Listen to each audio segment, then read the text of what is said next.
बिस्मिल्लाहिर्रहमानिर्रहीम। अस्सलाम वालेकुम। द मॉर्निंग ऑफ धरती में आया अवां जी मेज़बान परहज़ सैयद ऐं मूंसां गॾु मुंहिंजा मेज़बान साथी मौजूद आहिनि नसीर गोपांग। उम्मीद आहे अवां सभु ठीकु हूंदा, मज़े में हूंदा ऐं अॼु जो ॾिहाड़ो जेको आहे उहो सेलिब्रेट करे रहिया हूंदा। सेलिब्रेट इन जे करे चवां पई छो संडे जो ॾींहुं आहे। संडे जे ॾींहं ते हर ॿियो माण्हू वांदो हूंदो आहे। ज़्यादातर इहो हूंदो आहे त असां चवंदा आहियूं स्कूलनि खे छुटी आहे, पर संडे जे ॾींहुं तक़रीबन हर शइ खां छुटी हूंदी आहे। ऐं कराची में जेको आहे उहो असांजूं मार्केट्स वग़ैरह खुलियल हूंदियूं आहिनि त असां उनखे शॉपिंग बि करे सघूं था। त अॼु संडे वारो ॾींहुं जेको आहे उहो असां दुआ बि कयूं था त तव्हां सभिनी जो ख़ुशगवार बि गुज़रे। ऐं ॿिया खोड़ सारा मामला जिन जे हवाले सां अव्हांखे अपडेट कंदा रहंदा आहियूं सुबुह सुबुह सां। सो अव्हांखे ॿुधाईंदा हलूं त अॼु जीअं त एंजेला मर्कल अव्हांखे ख़बर हूंदो जर्मन चांसलर हुई, उन्हनि जो 16 सालनि जो जेको दौर हो उनजो इक़्तिदार पंहिंजी पुॼाणी ते पियो पहुचे। ऐं अॼु 26 सेप्टेम्बर ते जर्मनी में जेको आहे सो इलेक्शन थिए पई ऐं उते टे जेके वॾियूं पार्टियूं आहिनि जर्मन चांसलर जेका अॻूणी एंजेला मर्कल, उन्हनि जी जेका पार्टी आहे क्रिश्चियन डेमोक्रेटिक पार्टी, उन सां गॾु गॾु सोशलिस्ट डेमोक्रेटिक पार्टी ऐं ॿी जेके इस्लाम मुखालिफ़ पार्टी चयो थो वञे AFD, उन्हनि में मुक़ाबिलो आहे। ॾिसूं था त हाणे ईंदड़ जेका जीअं चांसलर आहे उहा कहिड़ी पार्टी जी थी सघे थी। जर्मन चांसलर एंजेला मर्कल जेको दौर गुज़ारियो, जेकॾहिं उन ते मुख़्तसर नज़र विझूं त हू गुज़िरियल 10 सालनि खां फोर्ब्स मैगज़ीन जे तरफ़ां दुनिया जे 62 औरतुनि जी लिस्ट में टॉप ते रही। उन सां गॾु गॾु उन्हनि खोड़ सारा जेके कम कया, जर्मनी जे मईशत जे हवाले सां काफ़ी सुधारा आंदा ऐं ख़ासि तौर ते उन्हनि जी जेका पार्टी हुई एंजेला मर्कल खां अॻु में उनखे चयो वेंदो हो त उन पार्टी ते मर्दनि जी इजारादारी आहे, कंट्रोल उन्हनि जो आहे, उनखे हिन ख़तमु कयो। पंहिंजी पार्टी में काफ़ी उन्हनि इस्लाह आंदा, ख़ासि तौर ते एटमी हथियार जेके आहिनि सॼी दुनिया में घटि करण जे हवाले सां उन्हनि जो कंट्रीब्यूशन रहियूं। उन सां गॾोगॾु ॾिसूं था सॼी दुनिया मां शाम हुजे या ॿिया मुल्क, उन्हनि मां जेके वॾे तादाद में पनाहगीर उते आया, उन्हनि खे उन्हनि पनाह ॾिनी। एतिरे क़दुरु हम जिन्स परस्त जेके आहिनि उन्हनि खे जर्मनी में शादी जी इजाज़त जर्मन चांसलर एंजेला मर्कल जे दौर में मिली। ऐं उन्हनि ॿिया बि खोड़ सारा जेके 16 सालनि में कारनामा आहिनि उहे सर अंजाम ॾिना।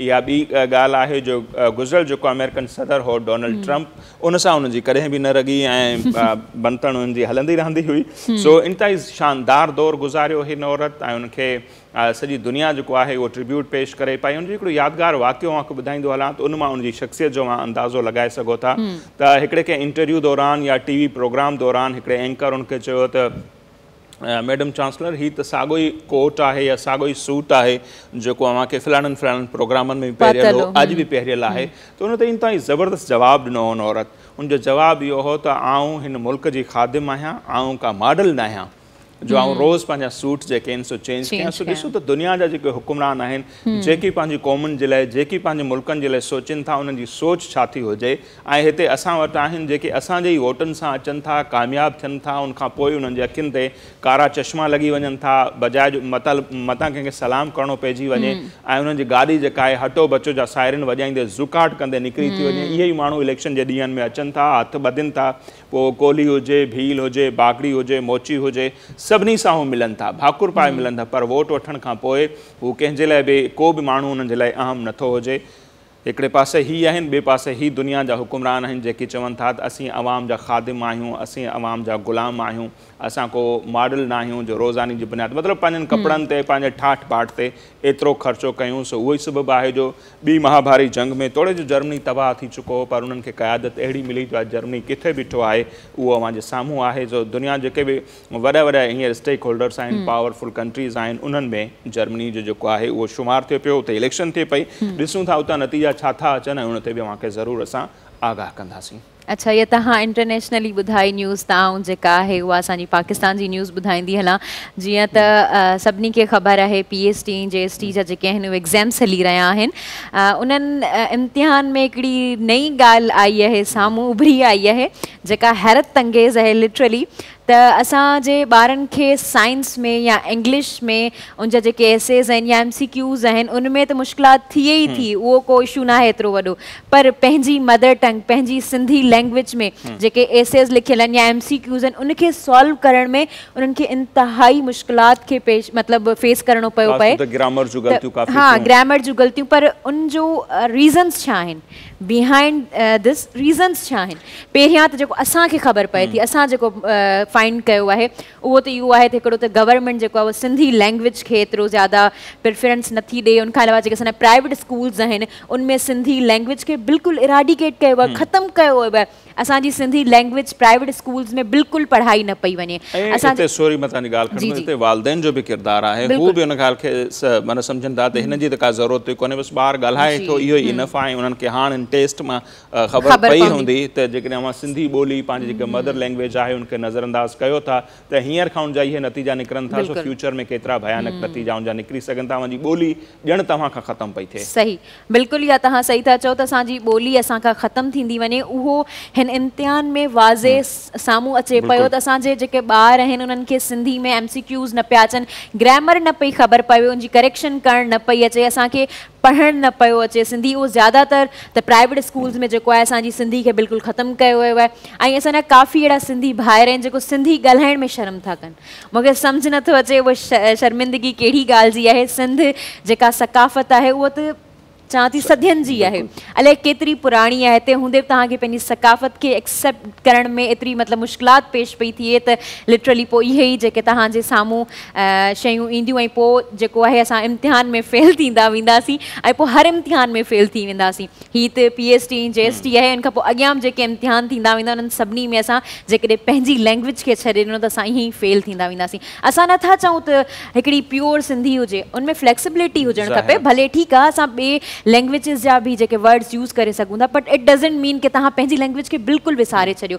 जेकॾहिं आउं ॿियनि मुल्कनि जी ॻाल्हि करियां, ॿियनि मुल्कनि खे कंपेयर करियां असांजे मुल्क सां, त ॿियनि मुल्कनि में इहो आहे त नेशनल लैंग्वेजिस डिफरेंट आहिनि, हिकु न आहे, काफ़ी लैंग्वेजिस आहिनि, नेशनल लैंग्वेजिस काफ़ी हूंदियूं आहिनि। ऐं जीअं त असां वटि हिकिड़ी नेशनल लैंग्वेज आहे उर्दू, सुठी ॻाल्हि आहे, उर्दू जेका आहे लैंग्वेज सभिनी खे सम्झ अचे थी, नो डाउट, बिल्कुलु, पर उहा राब्ते जी ज़बान हुजणु खपे। जेका नेशनल लैंग्वेज हुजणु खपे उहा पंहिंजे पंहिंजे प्रोविंस जे हिसाब सां हुजणु खपे। जेतिरो आउं सम्झां थी, जेतिरो मूं शइ खे ऑब्ज़र्व कयो आहे, बिल बि ठहियो जेको सेनेट जी स्टैंडिंग कमेटी वटि पियल आहे पाकिस्तान पीपल्स पार्टी जे दौर में, तक़रीबन 22 मां छंड छाण करे 12 जेके 8 ॿोलियूं जेके हुयूं उहे ऐं ससुई पलीजो जे दौर में इहा एफर्ट्स वरिती वई। ऐं इब्राहिम जोयो साहब हुजे, आजिज़ धामरा, ॿिया खोड़ जेके माण्हू आहिनि पॉलिटिकल, उहे सभु उनजे अॻियां अॻियां हुआ। उनमें न रुगो सिंधी, पर उन सां गॾु सराइकी हुजे, पश्तो हुजे, बलोची हुजे, हिंदको हुजे, हज़ारा, उन्हनि सभिनी ॿोलियुनि खे चयो वियो हो त इन्हनि खे क़ौमी ॿोलियुनि जो दर्जो करार ॾिनो वञे ऐं उहो बिल अञा ताईं सेनेट जी स्टैंडिंग कमेटी वटि पियल आहे। अच्छा, इन सां ई रिलेटेड मूं वटि एजुकेशन जी हिकिड़ी ॿी न्यूज़ आहे। इहा जेका न्यूज़ आहे उहा सखर खां आहे। GBPS मोहम्मद बख्श UC तराई साले पट हिकिड़ो सखर में स्कूल आहे जंहिंमें मुंहिंजे ख़्याल सां 10 सालनि खां मथे उते ॿार पढ़ी रहिया आहिनि। 200 खां वधीक ॿार आहिनि, 200 खां वधीक ॿार आहिनि, विदाउट बिल्डिंग पढ़ी रहिया आहिनि।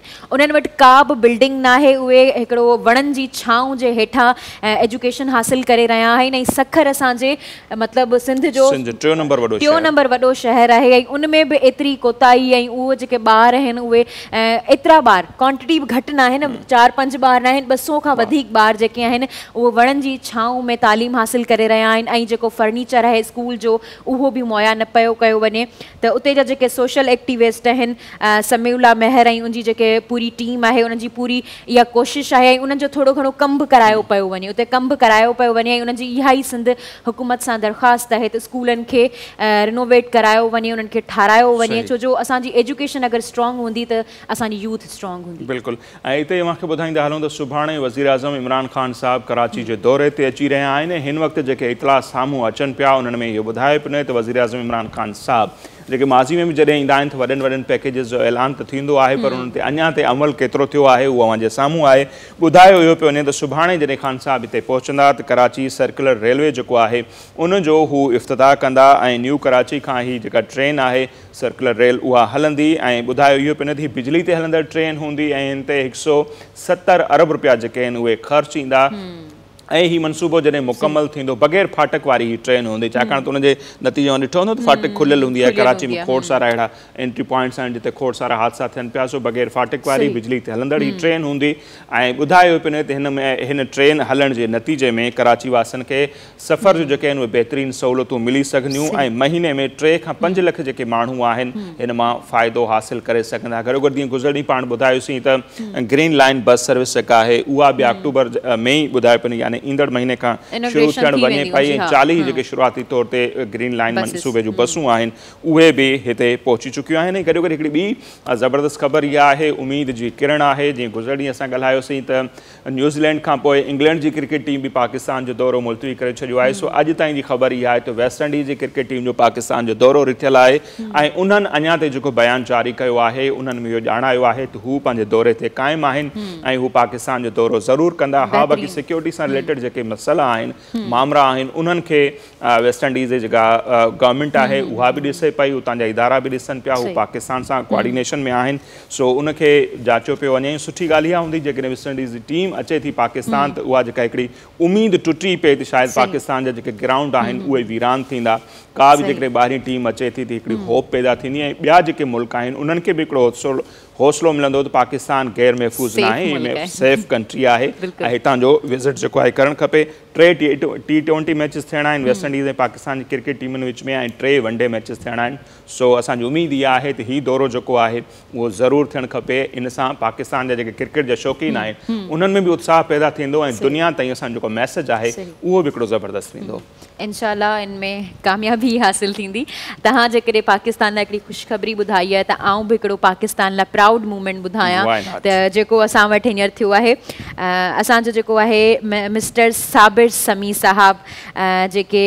इहो हिकिड़ो प्राउड सिर्फ़ु पाकिस्तान लाइ न आहे पर जेके बि मार्केटिंग ऐं ब्रांडिंग जेके असांजी कंपनीज़ आहे उन्हनि लाइ बि हिकिड़ो प्राउड मूवमेंट आहे त जेके असांजा साबिर समी साहब आहिनि उहे ग्रेजुएट आहिनि IB कराची यूनिवर्सिटी मां जंहिंजो तालुक़ु बि कराची सां आहे उन्हनि जेके आहिनि उहे प्रोमोट थिया आहिनि ग्लोबल लेवल ते KFC जा CEO ये तमामु बहितरीनु ॻाल्हि आहे त पाकिस्तान जो को फ़र्द जेको आहे उहो ग्लोबल लेवल ते KFC जो CEO थियो आहे उनखां पहिरियां जेके हुआ उहे पाण चीफ हुआ ऑपरेटिंग ऑफिसर हुआ जेके चाइना में कमु कंदा हुआ पर हाणे जेके आहिनि उहे CEO थी विया आहिनि ऐं उन्हनि जी जॉइनिंग जेका आहे उहा 2022 में आहे ऐं जीअं गूगल जे हवाले सां असां चवंदा आहियूं पाड़ेसरी मुल्क खे इंडिया जो जेको आहे माण्हू आहे इहो हींअर गूगल जो सरबराह आहे सो हीअ बि हिकिड़ी सुठी ख़बर आहे सॼी दुनिया में हिकिड़ी वॾी कंपनी आहे फूड जे हवाले सां फूड चेन जे हवाले सां सो उन्हनि जो सरबराह पाकिस्तानी थिए पियो सो ज़बरदस्त ख़बरूं अवां सां शेयर कयोसीं केतिरो अवां उन्हनि मां मुतमिन थिया या केतिरो अवां उन मां जेको इंफॉर्मेशन हासिल कई पंहिंजे फीडबैक जे हवाले सां ज़रूरु असांखे आगाह कजो ऐं हिते वक़्तु थियो पियो अॼु जी टॉप स्टोरीज़ सो प्रोग्राम में शामिलु कंदासीं अॼु जूं टॉप स्टोरीज़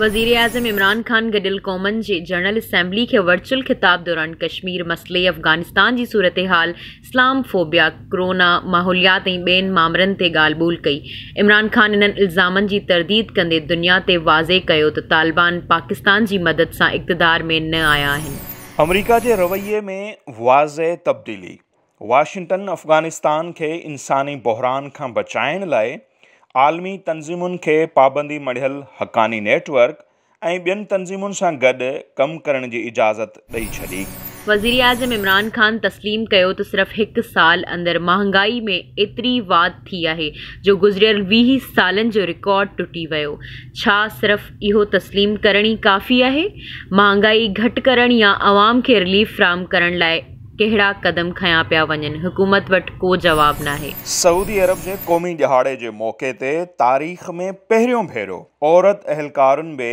फ़ौजी परेड में हिसो वरितो कानून में तरमीम खां पोइ हाणे सऊदी अरब में बालिग औरतुनि खे वालिद या मर्द जी सरपरस्ती खां सवाइ अकेले सिर ज़िंदगी गुज़ारण जी बि इजाज़त ॾिनी वई आहे जी नाज़रीन जिन तव्हां अॼु जूं टॉप स्टोरीज़ ॾिठियूं हाणे प्रोग्राम में टाइम थियो आहे शॉर्ट ब्रेक जो पर ब्रेक खां पोइ जॾहिं असीं वापसि ईंदासीं त हिकिड़ी अहिड़ी नौजवान शख़्सियत आहे सिंध जी ऐं इहे चइजे त रोल मॉडल उन्हनि सां मुंहिंजी कराईंदासीं मुलाक़ात टेक्सटाइल इंडस्ट्री जेका आहे टेक्सटाइल डिज़ाइनिंग जे हवाले सां उन्हनि जूं ज़बरदस्त ख़िदमतूं आहिनि ऐं मुख़्तलिफ़ जेके नाले वारियूं ब्रांड्स आहिनि उन्हनि सां गॾु उन्हनि कमु कयो आहे ऐं सुठी ॻाल्हि आहे स्टार्टअप वठनि पिया सिंध जा नौजवान जेका एंटरप्रेन्योरशिप तरफ़ अचनि पिया ज़ाती कारोबार कनि पिया हुननि बि पंहिंजे कारोबार जी शुरूआत कई आहे उन्हनि खां असीं सम्झणु चाहींदासीं त सिंध में या हिन मुल्क में ॿियूं जेके लखनि जी तादाद में छाकाणि 52% पॉपुलेशन आहे औरतुनि जी घरनि में वेठियूं आहिनि कुझु न कुझु कनि थियूं उन्हनि जे लाइ उन्हनि वटि कहिड़ा आइडियाज़ आहिनि हू उन्हनि खे छा सजेस्ट कंदियूं सो अहिड़ा खोड़ सारा सवाल असीं उन्हनि सां कंदासीं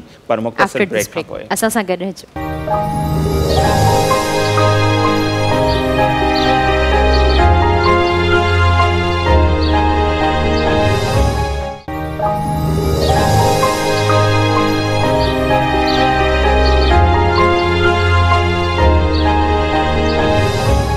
जी नाज़रीन ब्रेक खां पोइ हिकु भेरो ॿीहर द मॉर्निंग ऑफ धरतीअ में अवां सभिनी खे चऊं था भली कार ऐं हिन वक़्तु जे महिमान शख़्सियत असांखे प्रोग्राम में जॉइन कयो आहे मूं जॾहिं उन्हनि जो प्रोफाइल पढ़ियो पिए त मूंखे ख़बर पई त उमिरि में त हू मूंखां बि 1 साल नंढियूं आहिनि पर उन नंढी ॼमार में ई माशाअल्लाह उन्हनि एतिरो त ज़बरदस्त कमु कयो आहे ऐं उन्हनि पंहिंजी महिनत ऐं ज़हानत सां पंहिंजो जेको नालो ठाहियो आहे उन ते उन्हनि खे जेतिरी दाद ॾिजे सा घटि आहे।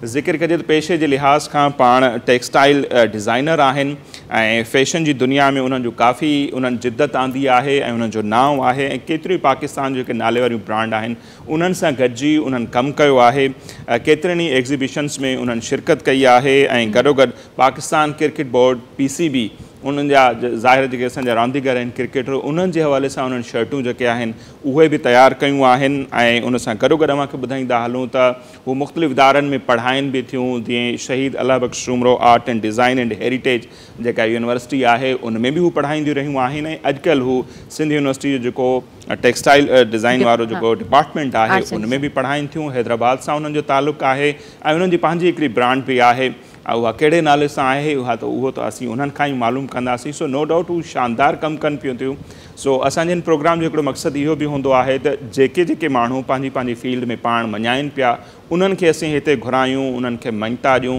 उन्हनि खे दाद ॾियूं त जीअं हू अञा बहितर कमु कनि ऐं हीअ असांजे मुआशिरे जा रोल मॉडल आहिनि उन्हनि खे ॾिसी करे जेकॾहिं चंद ॿिया माण्हू अॻियां अचनि था त इहा असां सभिनी जी कामयाबी हूंदी सो हाणे वधीक अव्हांजो वक़्तु नथो वठां सो उन महिमान शख़्सियत सां अव्हांजी करायूं था रूबरू मुलाक़ात ऐं उन्हनि जो नालो आहे नईमा हुज़ूर सूमरो साहिबा जेकी पाण टेक्सटाइल डिज़ाइनर आहिनि। तमामु घणी महिरबानी अव्हां सीट जी असांजे प्रोग्राम जे लाइ आया वक़्तु कढियो सो लख लाइक़ अव्हां असांजे प्रोग्राम में आया। बिल्कुलु पहिरीं त तव्हांजी तारीफ़ करणु चाहींदसि तव्हां ॾाढा प्यारा पिया लॻो जी तव्हांखे मूं मेकअप रूम में बि चयो तव्हां सिंपल में बि एॾा प्यारा आहियो पर पाण खे कंहिं विढ़ाइण जी कोशिशि बि कई हुई सॉरी मूंखे मेकअप आर्टिस्ट खे कंहिं विढ़ाइण जी कोशिशि बि कई हुई पर अहिड़ो मुंहिंजो को इंटेंशन कोन हो ऐं तव्हांजी तारीफ़ करे रही हुअसि तव्हां ॾाढा प्यारा आहियो ऐं माशाल्लाह जॾहिं मूं तव्हांजी जीअं नसीर बि ॻाल्हि कई तव्हांजी CV माशाल्लाह एतिरी वॾी हुई आउं पढ़ंदी रहियसि चयो यार एतिरी वॾी आहे एतिरा तव्हांजा माशाल्लाह कमु थियल आहिनि तव्हां खां इहो ई पुछणु चाहींदुसि तव्हां टेक्सटाइल फील्ड में जेको पंहिंजे शौक़ सां आया या ईअं ई जीअं माण्हू अची वेंदो आहे ईअं थियो या इतफ़ाक़ थी वियो या शौक़ सां आया हुआ? इहो तव्हांखे बिल्कुलु थोरो सो स्टार्ट में ॿुधाईंदमि त जीअं असां वटि मोस्टली ईअं हूंदो आहे की छोकिरियूं मेडिकल में वञनि ऐं छोकिरा इंजीनियरिंग में वञनि त बेसिकली मूंखे मेडिकल में बिल्कुलु बि शौक़ु न हुयो मूंखे इलाही ब्लडी ऐं इलाही शयुनि मां मतिलबु टेंशन क्रिएट थींदो आहे त मूंखे शौक़ु हुयो आर्ट एंड डिज़ाइन जी फील्ड में वञण जो त मां शुरू खां इहो ई चाहियां पई ऐं मुंहिंजी फैमिली में केर बि आर्ट सां रिलेटेड न आहे सिवाय मुंहिंजे चाचे खां जेको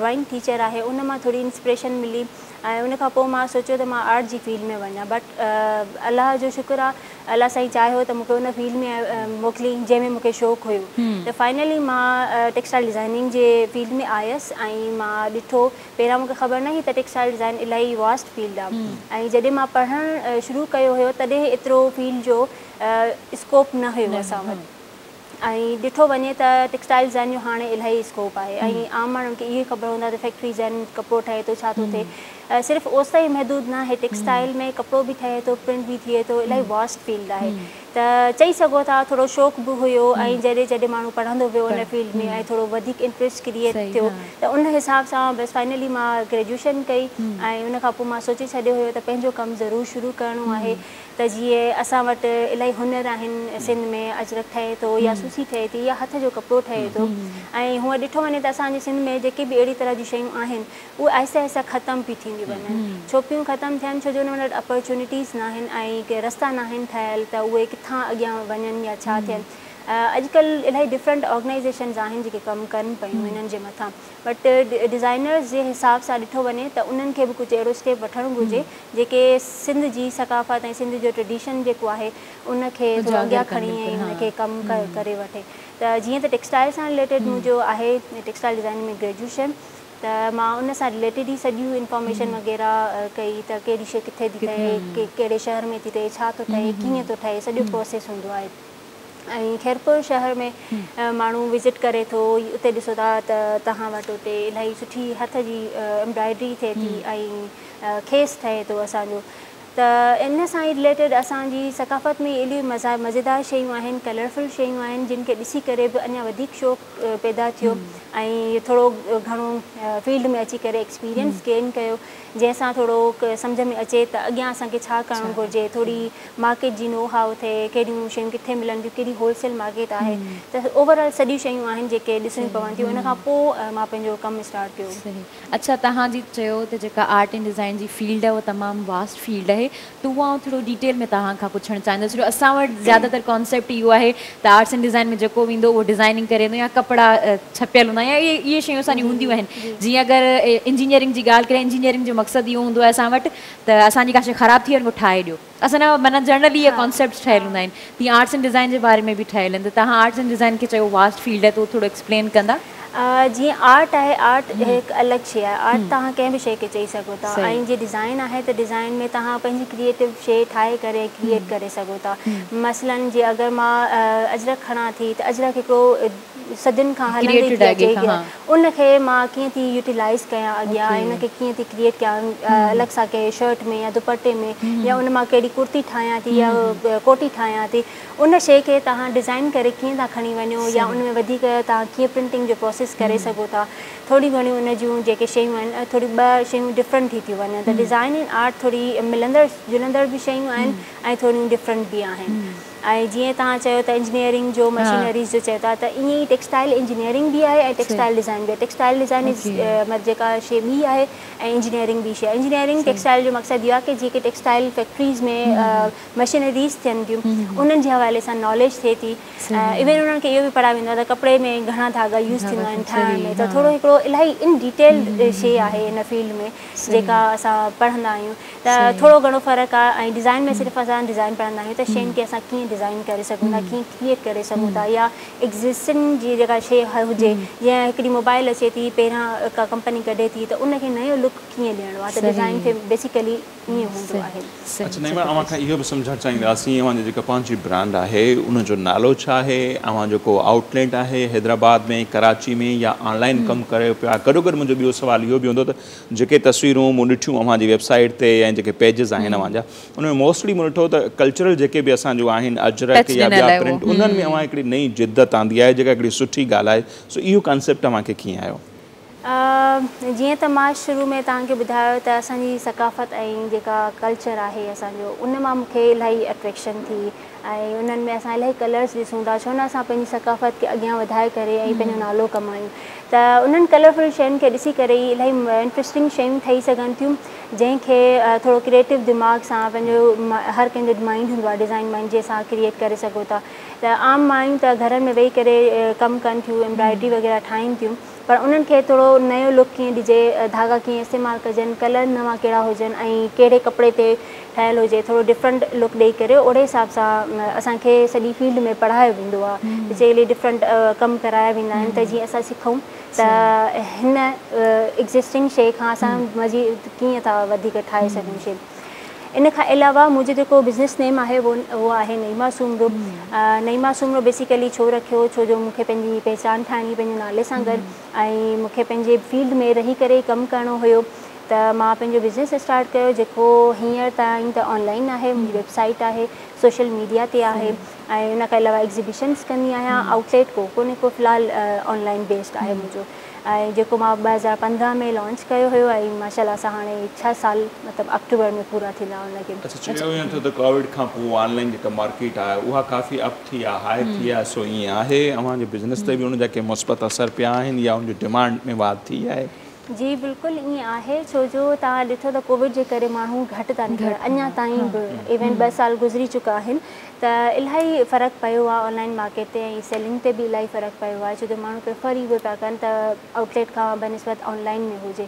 त ऑनलाइन हिकिड़ो ऑप्शन सुठो ईअं बि आहे त घर वेठे तव्हां शइ घुराए सघो था, पर हिकिड़ी ॿी शइ बि आहे त अॼुकल्ह फ्रॉड बि इलाही घणा थियण शुरू थी विया आहिनि, त जेके सुठो कमु करण वारा आहिनि उहे बि वीचारा पिसिजी था वञनि उन्हनि शयुनि में, ऐं जेके फ्रॉड था कनि त उहे वरी कमाए वेही था रहनि, त थोरो घणो इहो मसइलो थी वेंदो आहे, पर हुन हिसाब सां मतिलबु सुठो ऑप्शन आहे ऑनलाइन, तव्हां घर वेठे पंहिंजो कमु कयो पिया, थोरो बसि हैंडलिंग जो शइ। अच्छा, पंहिंजी ॻाल्हि ॿोल दौरान असांजी कोशिशि रहंदी, असांजी जेका टीम आहे तव्हांजो जेको कमु आहे उहो बि विच विच में डिस्प्ले कंदा हलूं, त जीअं माण्हुनि खे ख़बर पए त नई मां रुगो जेको ॻाल्हियूं करे पई उहे ॻाल्हियूं न आहिनि, ऐं उहो केॾो सुठो कमु बि करे पई, ऐं गॾोगॾु मुंहिंजो सुवाल मां खां इहो बि हूंदो त जेके बि हींअर असांखे ॾिसनि पियूं अदड़ियूं भेणियूं माइरूं या जेके बि मर्द हज़रात कंहिंखे गिफ्ट ॾियणु चाहींदा, ठीकु आहे, सो उहे कहिड़े नाले सां मतिलबु सर्च कनि, फेसबुक ते को पेज हूंदो या जेका मुंहिंजी वेबसाइट आहे मां पंहिंजे वाता हुनखे ॿुधायो त जीअं हुनखे ईज़ी थिए सर्च करण में। हाँ बिल्कुलु, फेसबुक ते आहे, इंस्टाग्राम, जेको बि सोशल मीडिया आहे मतिलबु अवेलेबल आहे मुंहिंजो ब्रांड उन ऑनलाइन, तव्हां सर्च कंदो नईमा सूमरो क्लॉथिंग जे नाले सां अची वेंदो, बल्कि नईमा सूमरो बि लिखंदो त अची वेंदो,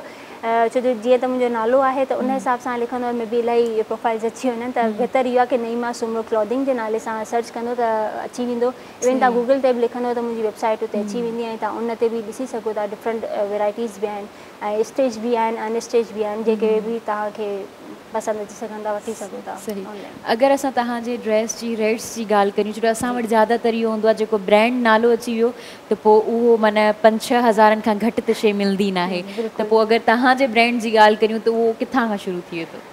मुंहिंजो बिल्कुलु शुरू थिए थो 900 खां, हाणे ईअं न आहे त 900 में 3 पीस सूट हुजे, 900 जनरल हिकिड़ी प्राइस आहे जंहिंमें स्टार्ट थिए थो दुपट्टे खां, स्टोल खां ऐं डिफरेंट कैटेगरीज़ आहे, जीअं स्टेज आहे त स्टेज में 1500 खां शुरू थिए थो 2500 ताईं 3000 ताईं, डिपेंड थो करे त उन ते कहिड़ी डिज़ाइन ठहियलु आहे, कीअं ठहियलु आहे, बट 3 पीस न हूंदा आहिनि, सिर्फ़ु शर्ट्स हूंदियूं आहिनि ऐं बॉटम्स एंड 1 पीस ईअं हूंदा आहिनि, अन स्टेज में तव्हांखे 3 पीस मिली सघनि था। सही, उहो तव्हां पाण डिज़ाइन कंदा आहियो? हा बिल्कुलु, उहो सॼो मुंहिंजो पंहिंजो डिज़ाइन थियलु हूंदो आहे, जेके बि कुर्तीज़ स्टेज फैब्रिक्स वग़ैरह बेसिकली जेको बि सॼो हुन में कमु थियलु हूंदो आहे, जेको कपिड़ो आहे उहो असां वटि सिंध में मतिलबु हैदराबाद या हाला चई सघो था, इन्हनि ॿिन्ही जॻहियुनि ते कपिड़ा ठाहिनि था, मां उहो उतां वठी करे ऐं पंहिंजो कमु इन्हनि ते कंदी आहियां, या डिज़ाइन करे स्टिच कराईंदी आहियां टेलर खां, सॼो उहो मुंहिंजो पंहिंजो डिज़ाइन थियलु हूंदो आहे। अच्छा, मूं मुंहिंजो प्रोफाइल पढ़ियो पियो न त बिज़नेस मॉडल हुजे, ऑनलाइन कोर्सिस हुजनि या हिन बिज़नेस खे डीपली सम्झण जे हवाले सां मुंहिंजे ख़्याल में काफ़ी स्टडी कई आहे,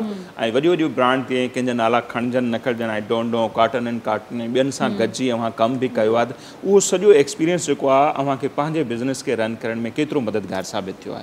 बिल्कुलु इलाही जेको आहे एक्सपीरियंस मूंखे हेल्प आउट थियो आहे, मां मास्टर्स बि पहिरियां इन में ई कई आहे, डिज़ाइन मार्केटिंग ऐं मर्चेंडाइज़िंग में, जेको बिज़नेस सां रिलेटेड ई आहे, त बिज़नेस प्लानिंग कीअं कजे ऐं उन में अॻियां कीअं कमु थी सघे थो, पर जीअं तव्हां प्रैक्टिकली कमु कयो था उन में ऐं पढ़ाई में बिल्कुलु फ़र्क़ु हूंदो आहे, त गॾु गॾु मां अलॻि सां पंहिंजूं ट्रेनिंग बि वठाए चुकी आहियां, जंहिंमें मूंखे लर्निंग्स थियनि त बिज़नेस खे हलाइण लाइ छा करणु घुरिजे, सिर्फ़ु बिज़नेस ई न हूंदो आहे, उन जूं इलाही ॿियूं शयूं बि हूंदियूं आहिनि, जंहिंजे मतिलबु तव्हां फाइनेंस थी वियो या लीगल शयूं थी वियूं, जीअं बैंक अकाउंट थी वियो, बिज़नेस अकाउंट थी वियो, टैक्स वग़ैरह सॼियूं शयूं ओवरऑल, त उहे मां अलॻि सां ट्रेनिंग्स वठंदी रहंदी आहियां, त जीअं मूंखे आहिस्ते आहिस्ते लर्निंग्स थियनि त जीअं मां उहे शयूं पंहिंजे बिज़नेस में इम्प्लीमेंट करे सघां, त जीअं वधीक थोरो लर्न आउट करे ऐं बिज़नेस अॻियां ग्रो कयां। अच्छा, तव्हांजी CV में इहो बि लिखियलु हो तव्हांखे डिफरेंट टेक्नोलॉजीज़ खे एक्सप्लोर करण जो शौक़ु आहे, त हेसि ताईं तव्हां केतिरियूं टेक्नोलॉजीज़ खे एक्सप्लोर करे चुका आहियो? बेसिकली असां वटि ॾिठो वञे त पाकिस्तान में एॾी घणी टेक्नोलॉजीज़ त आहियूं कोन्हनि के, पर जेतिरियूं बि आहिनि उन हिसाब सां जीअं हाणे मशीनरीज़ वधीक अची थी वञे, या कपिड़ो जीअं मशीन ते थो ठहे, पहिरियां हथ ते ठहंदो हुयो, अञा बि हथ ते ठहे थो, त इहे डिफरेंट शयूं आहिनि, प्रिंटिंग मशीन्स कहिड़ियूं आहिनि, ओवरऑल जेके बि असां वटि इंडस्ट्रीज़ में कमु कनि पिया ब्रांड्स वॾा, उन्हनि में जेके बि आहिनि मशीनरीज़ त उहे ओवरऑल ॾिठियूं आहिनि, ऐं एक्ज़ैक्टली कमु त एसच उन्हनि ते एतिरो कोन कयो आहे, बट ख़बर आहे के केतिरियूं मशीनरीज़ ऐं कहिड़ियूं कहिड़ियूं आहिनि, जीअं हथ ते एम्ब्रॉयडरी अलॻि हूंदी आहे त मशीन ते एम्ब्रॉयडरी अलॻि हूंदी आहे, त इहे टेक्नोलॉजीज़ आहिनि जंहिंजे हवाले सां एग्ज़िबिशन्स लॻंदा आहिनि, जिते वञी करे नॉलेज वठी सघंदी आहियां, त जीअं ख़बर पए त अॼुकल्ह कहिड़ी मशीन अची चुकी आहे ऐं हिन टेक्नीक खे ठाहिण लाइ कहिड़ी मशीन कमु करे सघे थी। सही, ऐं तव्हां यूनिवर्सिटी ऑफ सिंध में बि पढ़िया आहियो, उन खां अलावा इकरा यूनिवर्सिटी में बि पढ़िया आहियो, त मूंखे तव्हां ॿुधाइजो त प्रैक्टिकल वर्क तव्हांखे किथे नज़र आयो ऐं माशाल्लाह तव्हां सिंध यूनिवर्सिटी में पढ़ाए बि रहिया आहियो हींअर, त प्रैक्टिकल वर्क तव्हांखे किथे नज़र आयो आहे? मां थोरी करेक्शन कंदमि, मां सीएड में पढ़ी आहियां, ग्रेजुएशन था कई आहे ऐं सिंध यूनिवर्सिटी में पढ़ायां पई। अच्छा, पढ़ायो? हिकिड़ा मां सिर्फ़ु मास्टर्स कई आहे जिथे प्रैक्टिकली कोन हुयो, सॼो थ्योरेटिकली हुयो ओवरऑल, ऐं जेको सीएड में पढ़ी आहियां टेक्सटाइल डिज़ाइन उहो सॼो प्रैक्टिकली हुयो। त मुंहिंजे ख़्याल में त उते वधीक बहितर हुयो बनिस्बत सीएड में कराची जे। अच्छा, जी बिल्कुल, त इलाही लर्निंग्स थींदियूं आहिनि एज़ ए स्टूडेंट बि। ब्रेक जो प्लीज़ सो ब्रेक जो वक़्तु थियो आहे, ब्रेक वठूं था, वापसि ईंदासीं, अञा खोड़ सारियूं ॻाल्हियूं जेके आहिनि उहे नईमा सूमरो खां असीं सम्झंदासीं, ख़ासि तौर ते जेके असांखे हींअर ख़वातीन औरतूं ॾिसनि पियूं थियूं उन्हनि जे लाइ बि खोड़ सारा सुवाल हूंदा, त खोड़ ज़ाहिर हर कंहिंजी क़िस्मत में त इहो कोन हूंदो आहे या हर को इहो अफोर्ड न करे सघंदो आहे त हू टेक्सटाइल में वञी कंहिं उन डिपार्टमेंट में पढ़ाई हासिलु कनि, पर पंहिंजे घरनि जी लेवल ते हू जेके औरतूं कमु कनि पियूं थियूं उन्हनि खे छा करणु खपे, पंहिंजे बिज़नेस खे हू कीअं वधीक हथी वठाए सघनि थियूं। सो अहिड़ा खोड़ आइडिया हूंदा ज़रूरु नईमा वटि ऐं कोशिशि कंदासीं, तूं कंजू साहिब न कनि लॻे थो त कोन कंदियूं, सो उहे उन्हनि खां सम्झण जी कोशिशि कंदासीं, पर मुख़्तसिर ब्रेक खां पोइ। असां सां गॾु रहिजो।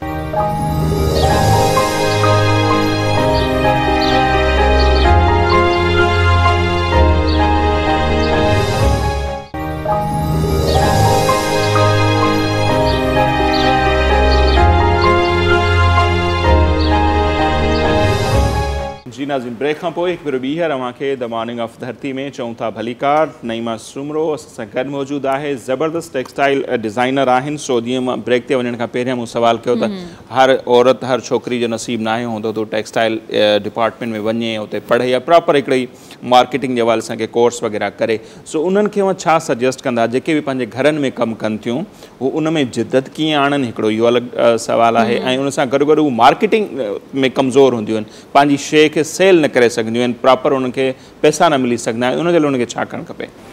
बेसिकली इन जो थोरो घणो नॉलेज हुजणु ज़रूरी आहे, एजुकेशन मतिलबु थोरी घणी तव्हांखे सोशल मीडिया जी एजुकेशन हुजणु ज़रूरी आहे त जीअं तव्हां ऑनलाइन घर वेही कमु करे सघो। ऐं उनखां अलावा ज़रूरी न आहे त तव्हां ग्रेजुएशन कयो या ॿाहिरि कराची में वञी हैदराबाद में वञी करे तव्हां मास्टर्स कयो। इन खां अलावा इलाही ऑर्गनाइज़ेशन्स अहिड़ियूं आहिनि जेके फ्री ट्रेनिंग्स बि ॾींदियूं आहिनि, जेके घर वेही मायूं कमु कनि थियूं, त उहे उन्हनि मां ट्रेनिंग्स वठी सघनि थियूं। जिन खे बिल्कुलु शौक़ु हूंदो उन हिसाब सां उहे पंहिंजे तरीक़े सां उहे लर्निंग्स करे सघनि थियूं ऐं इलाही ॿिया बि कोर्सिस करे सघनि था। ऐं इलाही NGOs आहिनि जेके ट्रेनिंग्स घर वेठे मायुनि खे ॾियनि पियूं, आर्टिज़न्स खे, त जो वधीक पंहिंजे कम खे वधाए सघनि। मुंहिंजे ख़्याल अव्हां बि काफ़ी ट्रेनिंग जो हिसो रहिया आहियो, ॿारड़ियुनि में वञी करे उनखे जेको अव्हांजी प्रोफाइल में लिखियल हो, त उहो एक्सपीरियंस कीअं रहियो? छा हाणे अव्हां जहिड़ो कोई प्रोग्राम आहे, कोई अहिड़ो इदारो ठाहिजे जिते न्याणियुनि खे उन हवाले सां सिखिया ॾिजे? बेसिकली उहो मुंहिंजो जेको कमु हुयो उहो आहन ऑर्गनाइज़ेशन हुई जंहिंमें मां जॉब करे चुकी आहियां। उन्हनि जो पंहिंजो हिकिड़ो प्रोजेक्ट हुयो जिथे इंटीरियर में आर्टिज़न्स वटि ऐं डिफरेंट कचे में जेके ॻोठ हूंदा आहिनि उते वञी करे उन्हनि औरतुनि खे थोरी सिखिया ॾियणु, इन हिसाब सां त जेके उहे कमु करे रहियूं आहिनि उनखे कीअं जदीद दौर जे हिसाब सां ठाहियो वञे। जीअं असां वटि रिली ठहे थी त रिलीअ मां ॿियूं कहिड़ियूं अहिड़ियूं प्रोडक्ट्स ठही सघनि थियूं जंहिंखे असां थोरो बहितर नमूने सां ठाहे करे ऐं डिफरेंट कपिड़नि में डिफरेंट टेक्निक्स में ठाहे सघूं था। फ़िलहाल त पर्सनली त मां का अहिड़ी ट्रेनिंग नाहे रखी, छो जो उन्हनि ॻोठनि में पहुचण में, माण्हुनि सां ॻाल्हाइण में, थोरो वॾी ऑर्गनाइज़ेशन में कमु करण लाइ बहितर रहंदो आहे। हा, हैदराबाद लेवल ताईं। इन खां अलावा अगरि जे केरु करणु चाहे बि त उहो कॉन्टेक्ट करे सघे थो। मां अलॻि सां ट्रेनिंग्स बि ॾींदी आहियां ऑनलाइन, जंहिं वटि ऑनलाइन अवेलेबिलिटी आहे त उहे मूंखां ट्रेनिंग्स वठी सघनि था। इलाही तव्हांजी ट्रेनिंग्स जी ॻाल्हि करियूं, तव्हां जेके ट्रेनिंग्स वरितियूं आहिनि उहे कहिड़े प्लेटफॉर्म तां वरितियूं आहिनि ज़्यादातर, ऑनलाइन या फिज़िकली?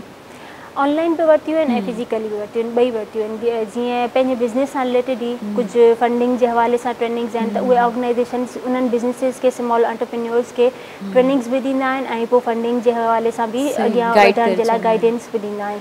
त ऑनलाइन बि हूंदियूं आहिनि, जीअं फेसबुक जीअं चयो वञे त इलाही फास्ट आहे प्लेटफॉर्म सोशल मीडिया जो, त फेसबुक पाण बि उन्हनि औरतुनि लाइ हिकिड़ो अहिड़ो कोर्स तयारु कयो आहे जंहिंमें उहे फ्री ऑनलाइन ट्रेनिंग्स ॾियनि पिया, जंहिंजे थ्रू जेके आहिनि उहे इहो सेखारनि पिया त फेसबुक ते तव्हां पेज कीअं ठाहे सघो था, इंस्टाग्राम ते तव्हां कीअं था करे सघो, ऐं जीअं तव्हां उन्हनि में मार्केटिंग वग़ैरह कीअं था उन से करे सघो, पूरो हिकिड़ो आहे तरीक़ो तसेखारियो वेंदो आहे। त उहो उन्हनि जी तरफ़ खां फ्री ऑनलाइन ट्रेनिंग्स ॾिनी वेंदियूं आहिनि। उहे कीअं ख़बर पवंदियूं आहिनि, उहे जॾहिं तव्हां ऑनलाइन सर्फिंग कंदा आहियो, इंटरनेट ते ॾिसंदा आहियो त पोइ तव्हांखे ख़बर पवंदी त उहे शयूं कीअं थियूं ख़बर पवनि। ईअं न त घर वेही तव्हां वेही रहो ऐं सोचो त मां हिते वञा या हुते वञा, तव्हांखे एक्सप्लोर करिणो पवंदो आहे, शयूं ॻोल्हणी पवंदियूं, घर वेठे कुझु बि न थींदो आहे। ऐं ॿियो इहो हूंदो आहे महिनत खपंदी आहे, तव्हांखे हार्डवर्क खपंदो आहे, उन खां अलावा कुझु नथो थी सघे। तव्हां जेके ट्रेनिंग्स जिथां वरितियूं आहिनि जंहिं ऑर्गेनाइज़ेशन्स मां या ऑनलाइन प्लेटफॉर्म्स मां, उन मां कुझु नाला मैंशन करणु चाहींदा ताकी जेके असांजी स्पेशली जेके छोकिरियूं आहिनि या छोकिरा जेके बि ॾिसी रहिया आहिनि उन्हनि खे इनसां नॉलेज मिले त उहे बि ट्रेनिंग वठी सघनि उनखां? जी बिल्कुलु, जीअं असां वटि सिमेडा आहे, सिमेडा फ्री ट्रेनिंग्स बि ॾींदो आहे ऐं इलाही हेल्प आउट कंदो आहे एंटरप्रेन्योर्स खे, ऐं पेड ट्रेनिंग्स बि हूंदियूं आहिनि। त फ्री ट्रेनिंग्स हुजनि त वधीक बहितर आहे, त जीअं उन्हनि लाइ लर्निंग 7 डे ट्रेनिंग हूंदी आहे, उहो इलाही ईज़ी थी वेंदो। ऐं उन खां अलावा फेसबुक जो मां चयो त उहो ऑनलाइन फेसबुक ते इलाही ॿियूं पाकिस्तान जूं ऑर्गेनाइज़ेशन, उन्हनि में सिमेडा बि अची वई, फेम्प्रो अची वियो, ऐं इलाही सारियूं ॿियूं बि आहिनि जेके अॼुकल्ह ॾियनि पियूं। IRM आहे ऑर्गेनाइज़ेशन, उहा बि थी सघे थी, त उन्हनि ॾींदा आहिनि ट्रेनिंग्स ऑनलाइन, त उन्हनि वटां उहे सिखी सघनि था ईज़िली। अच्छा, हीअं त असां वटि जेके बि डिज़ाइनर आहिनि औरतूं या छोकिरियूं, उन्हनि जो मूं ॾिठो आहे त मोस्टली उन्हनि जो कमु औरतुनि ताईं महदूदु हूंदो आहे, पर अव्हांजे प्रोफाइल में हुयो तव्हां मर्दनि जे लाइ बि डिज़ाइन जेके आहिनि उहे तयारु कयो पिया। मूंखे ॾाढी ख़ुशी थी ऐं वॾो एज़ाज़ हिननि जे लाइ इहो बि आहे त पाकिस्तान क्रिकेट बोर्ड जे हवाले सां जेके शर्टूं ठहिनि थियूं PCB जूं, मूं इंट्रो में बि शायदि ॿुधायो, उहे बि अव्हां ठाहियूं। उहो एक्सपीरियंस कीअं रहियो ऐं हीउ जेको मर्दनि जे लाइ बि अव्हां कमु कयो पिया उनमें छा छा आहे, असां जहिड़नि जे लाइ छा छा आहे, किथां वठी सघूं था?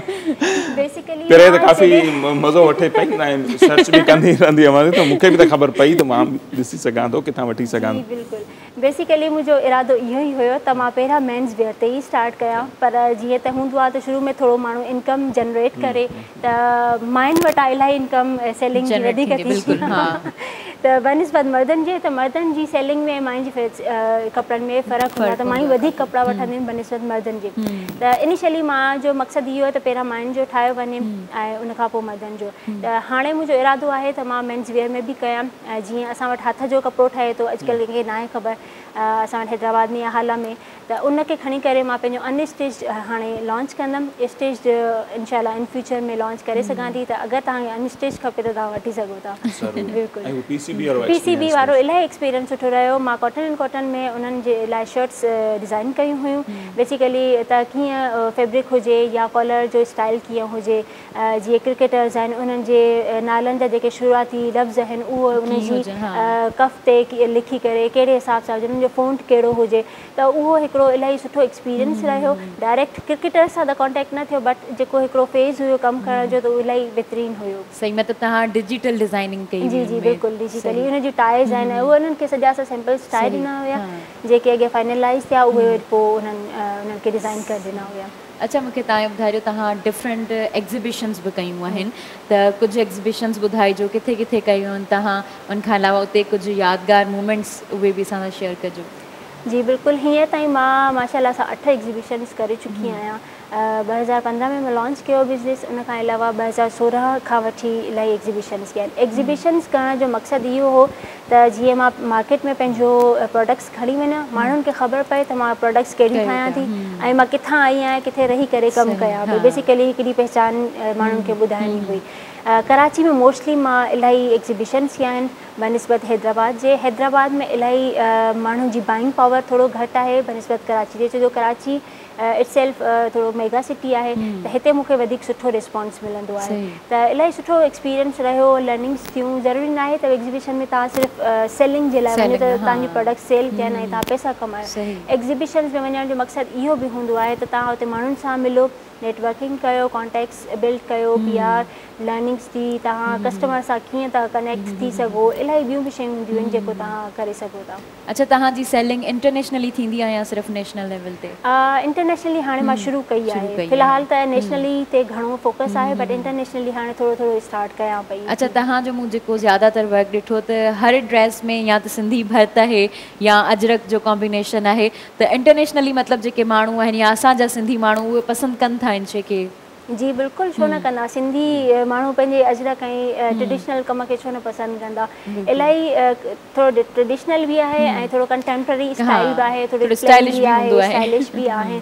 ट्रेडिशन खे खणी करे इन लाइ त जीअं मां पंहिंजे सकाफ़त खे बि थोरो अॻियां कयां ऐं माण्हू खे ख़बर पए त बेसिकली शइ आहे छा। जीअं त अजरक आहे, अजरक में बि इलाही नॉलेज हूंदी आहे त कहिड़ी तरह जो अजरक ठहे थो, कीअं ठहे थो। अॼुकल्ह प्रिंट जो बि अजरक ठहे थो, हथ जो बि अजरक ठहे थो, त उन में बि इलाही मुख़्तलिफ़ वैराइटीज़ अचनि थियूं। असांजो हथ जो कपिड़ो ठहे थो, माण्हुनि खे उहो ख़बर न आहे त मशीन ते थो ठहे या हथ ते ठहे थो, कीअं ठहे थो कपिड़ो। सॼी उहा जेको आहे उहा प्रोसेस वग़ैरह, उहा कोशिशि इहा ई हूंदी आहे त कम सां गॾु गॾु उहे शयूं नॉलेज बि मां माण्हुनि खे अॻियां पहुचायां त जीअं उन्हनि खे ख़बर पए त उहो कमु थिए कीअं थो। जीअं सूसीअ सां जीअं मां शर्ट पाए चुकी आहियां या मुंहिंजी पंहिंजी डिज़ाइन थियल आहे, त इन में बि वैराइटीज़ ईंदियूं आहिनि। हिकिड़ो कॉटन में ईंदो आहे त हिकिड़ो मिक्स में ईंदो आहे। त इलाही नॉलेज आहे जेका माण्हुनि ताईं अॻियां पहुचाईंदी बि आहियां ऐं ख़बर बि पए त कहिड़े हिसाब सां कमु थिए थो। न, इहा तमामु बहितरीनु ॻाल्हि आहे। जॾहिं असां को वर्क कंदा आहियूं असां उनमें वेही रहंदा आहियूं, बसि असां उनखे इनोवेशन्स न आहियूं आणींदा या नयूं शयूं न आहियूं सिखंदा, असां बसि उते ई स्टक थी वेंदा आहियूं त बसि हाणे उहा असां करे वरितो आहे, बसि ठीकु आहे थी वियो। पर इहो सुठो पिया कयो तव्हां, इनोवेशन्स आणियो पिया ऐं शयुनि जी सर्च बि करियो पिया। जीअं तव्हां ॿुधायो सर्चिंग बि कंदा आहियो, ट्रेनिंग्स वग़ैरह जी, तमामु बहितरीनु ॻाल्हि आहे। बि जॾहिं अव्हां जा कपिड़ा असां ॾिठियूंसीं डिज़ाइन, उनमें मुख़्तलिफ़ कलर नज़र आया। अजरक न त असां मोस्टली असां ज़हन ठहियल आहे त अजरक हिन कलर्स आहिनि, पर अव्हां जा जेके सूट आहिनि उनमें अजरक जो प्रिंट आहे पर उनजा जेके कलर आहिनि उहे ॿिया आहिनि। त इहो आइडिया अव्हां जो हो या अव्हां खां पहिरियां कंहिं इन ते कमु कयो पिए? बेसिकली इहो कमु थिए पियो हाणे। जेके असांजा लोकल आर्टिज़न्स आहिनि उहे कमु कनि पिया ऐं बेसिकली जेके अजरक जा पंहिंजा हिकिड़ा मोटिव्स आहिनि, उहे डिज़ाइन्स आहिनि, उहो उन सां ठाहिनि पिया। त उहो कमु ऑलरेडी थिए पियो ऐं उन में कीअं अॻियां वधीक कलर जी वेरिएशन आणी वञे, कीअं डिज़ाइन्स ठाहियूं वञनि, उन हिसाब सां वधीक क्रिएटिविटी असां करे सघूं था उन में। अच्छा, असां वटि अक्सर ईअं ॾिठो वियो आहे त जेके वेडिंग सूट्स हूंदा आहिनि, मर्दना हुजनि या औरतुनि जा त छा ॻाल्हि कजे, उहे ॾाढा महांगा हूंदा आहिनि। सो उन ते अव्हां कमु कयो पिया या अव्हां अञा ताईं अव्हां उहो कमु न कयो आहे? न, बेसिकली मुंहिंजो फ़िलहालु कैजुअल वेयर ते आहे, मतिलबु जेको डेली रूटीन में वर्क होम या जेके बि डेली वेयर हूंदा आहिनि उन्हनि ते कमु आहे। वेडिंग ते फ़िलहालु थोरो फोकस घटि आहे उन ते। सो अॼु हींअर ताईं जो जेको इहो कमु आहे मुंहिंजो 2015 खां, त रेस्पॉन्स छा रहियो आहे सोसाइटी जे तरफ़ां, मुंहिंजा जेके ख़रीदार आहे उन जे तरफ़ां छा रिस्पॉन्स आहे? कीअं ज़बरदस्त पियो हले? माशाल्लाह। पैसा कोन पुछंदासीं त केतिरा पिया कमायो? न बिल्कुलु, मां त इनकम टैक्स वारा पुठियां पइजी वञनि। न, अहिड़ी ॻाल्हि न आहे। जीअं त मतिलबु मूंखे पंहिंजो हिकिड़ो पैशन आहे, पंहिंजो ड्रीम आहे हिकिड़ो त पंहिंजे कम खे अॻियां वधाइजे, त उन हिसाब सां जेको कपिड़ो ठहे थो या रिस्पॉन्स अचे थो, माण्हुनि वटि उहे शयूं घटि आहिनि अॻियां। जीअं अजरक तव्हां चयो त उन में स्टेज तव्हां मार्केट में तव्हांखे न मिलंदा अजरक में, या सूसी जो कपिड़ो थी वेंदो या उन में स्टेज शयूं घटि मिलंदियूं।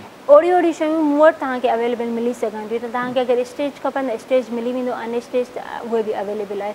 त फ़िलहालु ताईं अलाह जो शुक्र आहे, रिस्पॉन्स इलाही सुठो आहे, छो जो नई वेरिएशन आहे, नया कपिड़ा अचनि था त उहे माण्हुनि खे थोरो ट्रेडिशनल लुक में अचनि था, त उहे रिस्पॉन्स में सुठा था अचनि। अच्छा, जेके कल्चर डे जे हिसाब सां ड्रेसिस हूंदियूं आहिनि उहे बि तव्हां ठाहींदा आहियो? कल्चर डे जे हिसाब सां एग्जैक्टली फ़िलहालु कल्चरल डे जे लाइ मां प्रॉपर ठाहिया न आहिनि, पर तव्हां ईअं जीअं सिर्फ़ु सूसी आहे त उहा पाए सघो था, उहा असांजे कल्चर में आहे। अजरक आहे, अजरक पाए सघो था। बेसिकली एग्जैक्ट कल्चरल डे जे हवाले सां मां कुझु फ़िलहालु ठाहियो न आहे। थी सघे थो हाणे डिसेंबर में कुझु ठाहे वठां विंटर जे हवाले सां, बट तव्हां ईअं बि नॉर्मली पाए सघो था कल्चर डे ते। उहे बि कल्चर डे ते अजरक ई मेन शइ हूंदी आहे, गज ऐं भर्त, उहो पाए सघो था। मार्केट हाई थी वेंदी आहे, काफ़ी लेडीज़ सूट हुजनि, अजरक हुजनि, टोपियूं हुजनि, सो इन मां फ़ाइदो वठणु खपे ज़रूरु। ऐं इन ते बि हिकिड़ी रिसर्च थी हुई त इन ॾींहं जे मल्हाइजण खां अॻु में उहे कारीगर जेके अजरक मां हथ कढी विया हुआ, टोपियूं न पिया ठाहिनि, पर हाणे नो डाउट 10-12 सालनि में इन इंडस्ट्री खे काफ़ी हथी ॾिनी आहे हिन जा हाणे। थोरो हिन दफ़े कल्चरल डे जे हवाले सां कुझु जैकेट्स या वेस्ट कोट्स वग़ैरह ठाहिण जो, तो इंशाल्लाह ॾिसंदासीं त उन ते बि कमु कयो वेंदो। हा, अच्छा, जेकॾहिं आउं भर्त जी ॻाल्हि करियां त आर्ट्स एंड डिज़ाइन जी तव्हां ॿुधायो त में डिफरेंट शयूं सेखारीनि, भर्त वग़ैरह बि उनमें ई अचे थो? हा बिल्कुलु, भर्त रिली चई सघो था। जेको बि असांजो ट्रेडिशनल कमु आहे न, उहो टेक्सटाइल सां रिलेटेड सॼो अची वञे थो। जीअं टाई डाई दुपट्टा अचनि था, उहे बि तव्हां टेक्सटाइल सां रिलेट करे सघो था। उन में बि असां सिखंदा आहियूं त उनमें कहिड़ी टेक्निक्स आहिनि, डाई कहिड़ा यूज़ थियनि था, उनखे फिक्स करण लाइ छा करणु घुरिजे, सॼो कुझु ओवरऑल उन में अची वेंदो आहे। अच्छा, पोइ आर्ट्स एंड डिज़ाइन मां का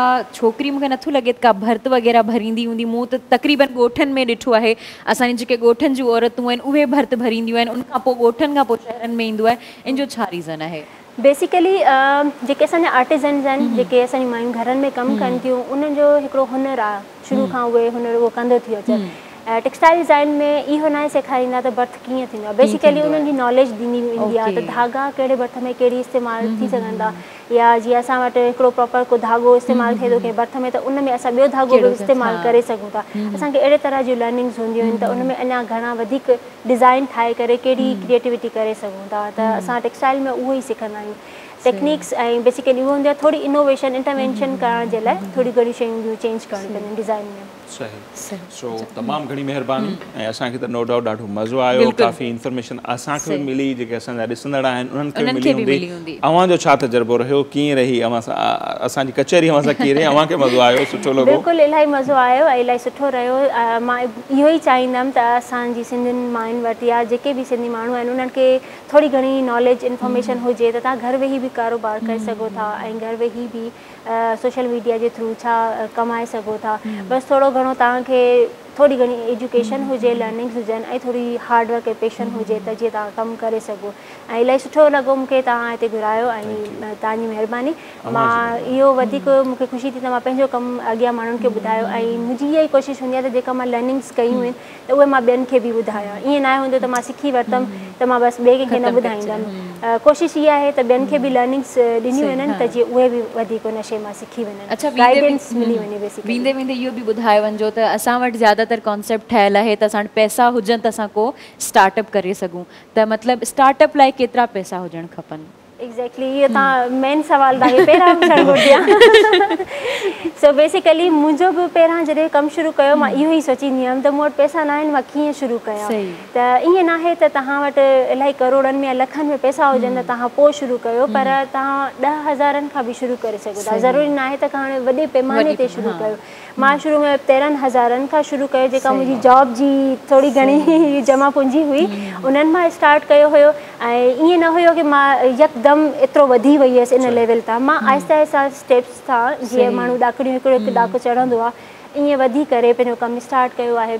पहिरां थोड़ी क्वांटिटी खां शुरू कयो, पोइ आहिस्ता आहिस्ता जीअं कमु वधे थो सेल कयो, वरी वधीक ठाहियो, वरी सेल कयो, वरी अञा हुन खां वधीक ठाहियो। त ज़रूरी न आहे तव्हांखे कारोबार करण जे लाइ इलाही अमाउंट ज़रूरत आहे। हा, जिन वटि आहे उहो बेशक करे सघो था, जिन वटि न आहे त उहो 10,000 खां बि शुरू करे सघो था। वॾी महिरबानी तव्हांजी। थैंक यू सो मच नईमा, अव्हां आया। ऐं ॻाल्हि इहा ई आहे त पहिरीं विख कॾहिं अव्हां खणो था, जीअं ॿुधायो नईमा असांखे त 10,000 हुजनि, 15 हुजनि, 20 हुजनि, उतां खां बि जेकॾहिं अव्हां चाहियो त स्टार्टअप वठी सघो था। ऐं पोइ ही मंच असांजो अव्हां जे लाइ हाज़िर आहे। सो अव्हां बि पाण खे मञायो, हिते अचो, पंहिंजा तजुर्बा दुनिया सां शेयर कयो। सो इन जो मक़सदु बि इहो हूंदो आहे त जेके नौजवान आहिनि, उहे न्यारियूं आहिनि, हा, उन्हनि खे हिकिड़ो उत्साह मिले ऐं हू सरकारी नौकिरी जेका आहिनि, सरकारी हुजे, निजी हुजे, नौकिरी जंहिंमें वॾे पुराणे दौर में असांजे वॾा चई विया त नीच नौकिरी, उत्तम खेती, वधंदड़ वापार। सो असांखे नो डाउट उन तरफ़ अचिणो पवंदो, नौजवाननि जो माइंड इहो ठाहिणो पवंदो त असांखे नौकिरी ॾियणी न आहे, करणी न आहे, नौकिरी ॾियणी आहे, पाण खे बिज़नेस करिणो आहे। उहा ई सोसाइटी दुनिया में जेका आहे तरक़ी करे थी, जेका इन माइंड सेट सां अॻिते वधे थी, जेका नौकिरियुनि जे पुठियां नथी वधे, जीअं जेका सिंध जी अक्सरियत असांखे नौजवाननि जी नज़र अचे थी। सो बहरहाल वक़्तु थिए पियो ब्रेक जो, असीं वठंदासीं ब्रेक ऐं ब्रेक खां पोइ जॾहिं असीं वापसि ईंदासीं त ॿिया जेके खोड़ सारा सेगमेंट आहिनि उहे बि द मॉर्निंग ऑफ धरती जो हिसो आहिनि, उहे शामिलु कंदासीं। वठूं था मुख़्तसिर ब्रेक। असां सां गॾु रहिजो।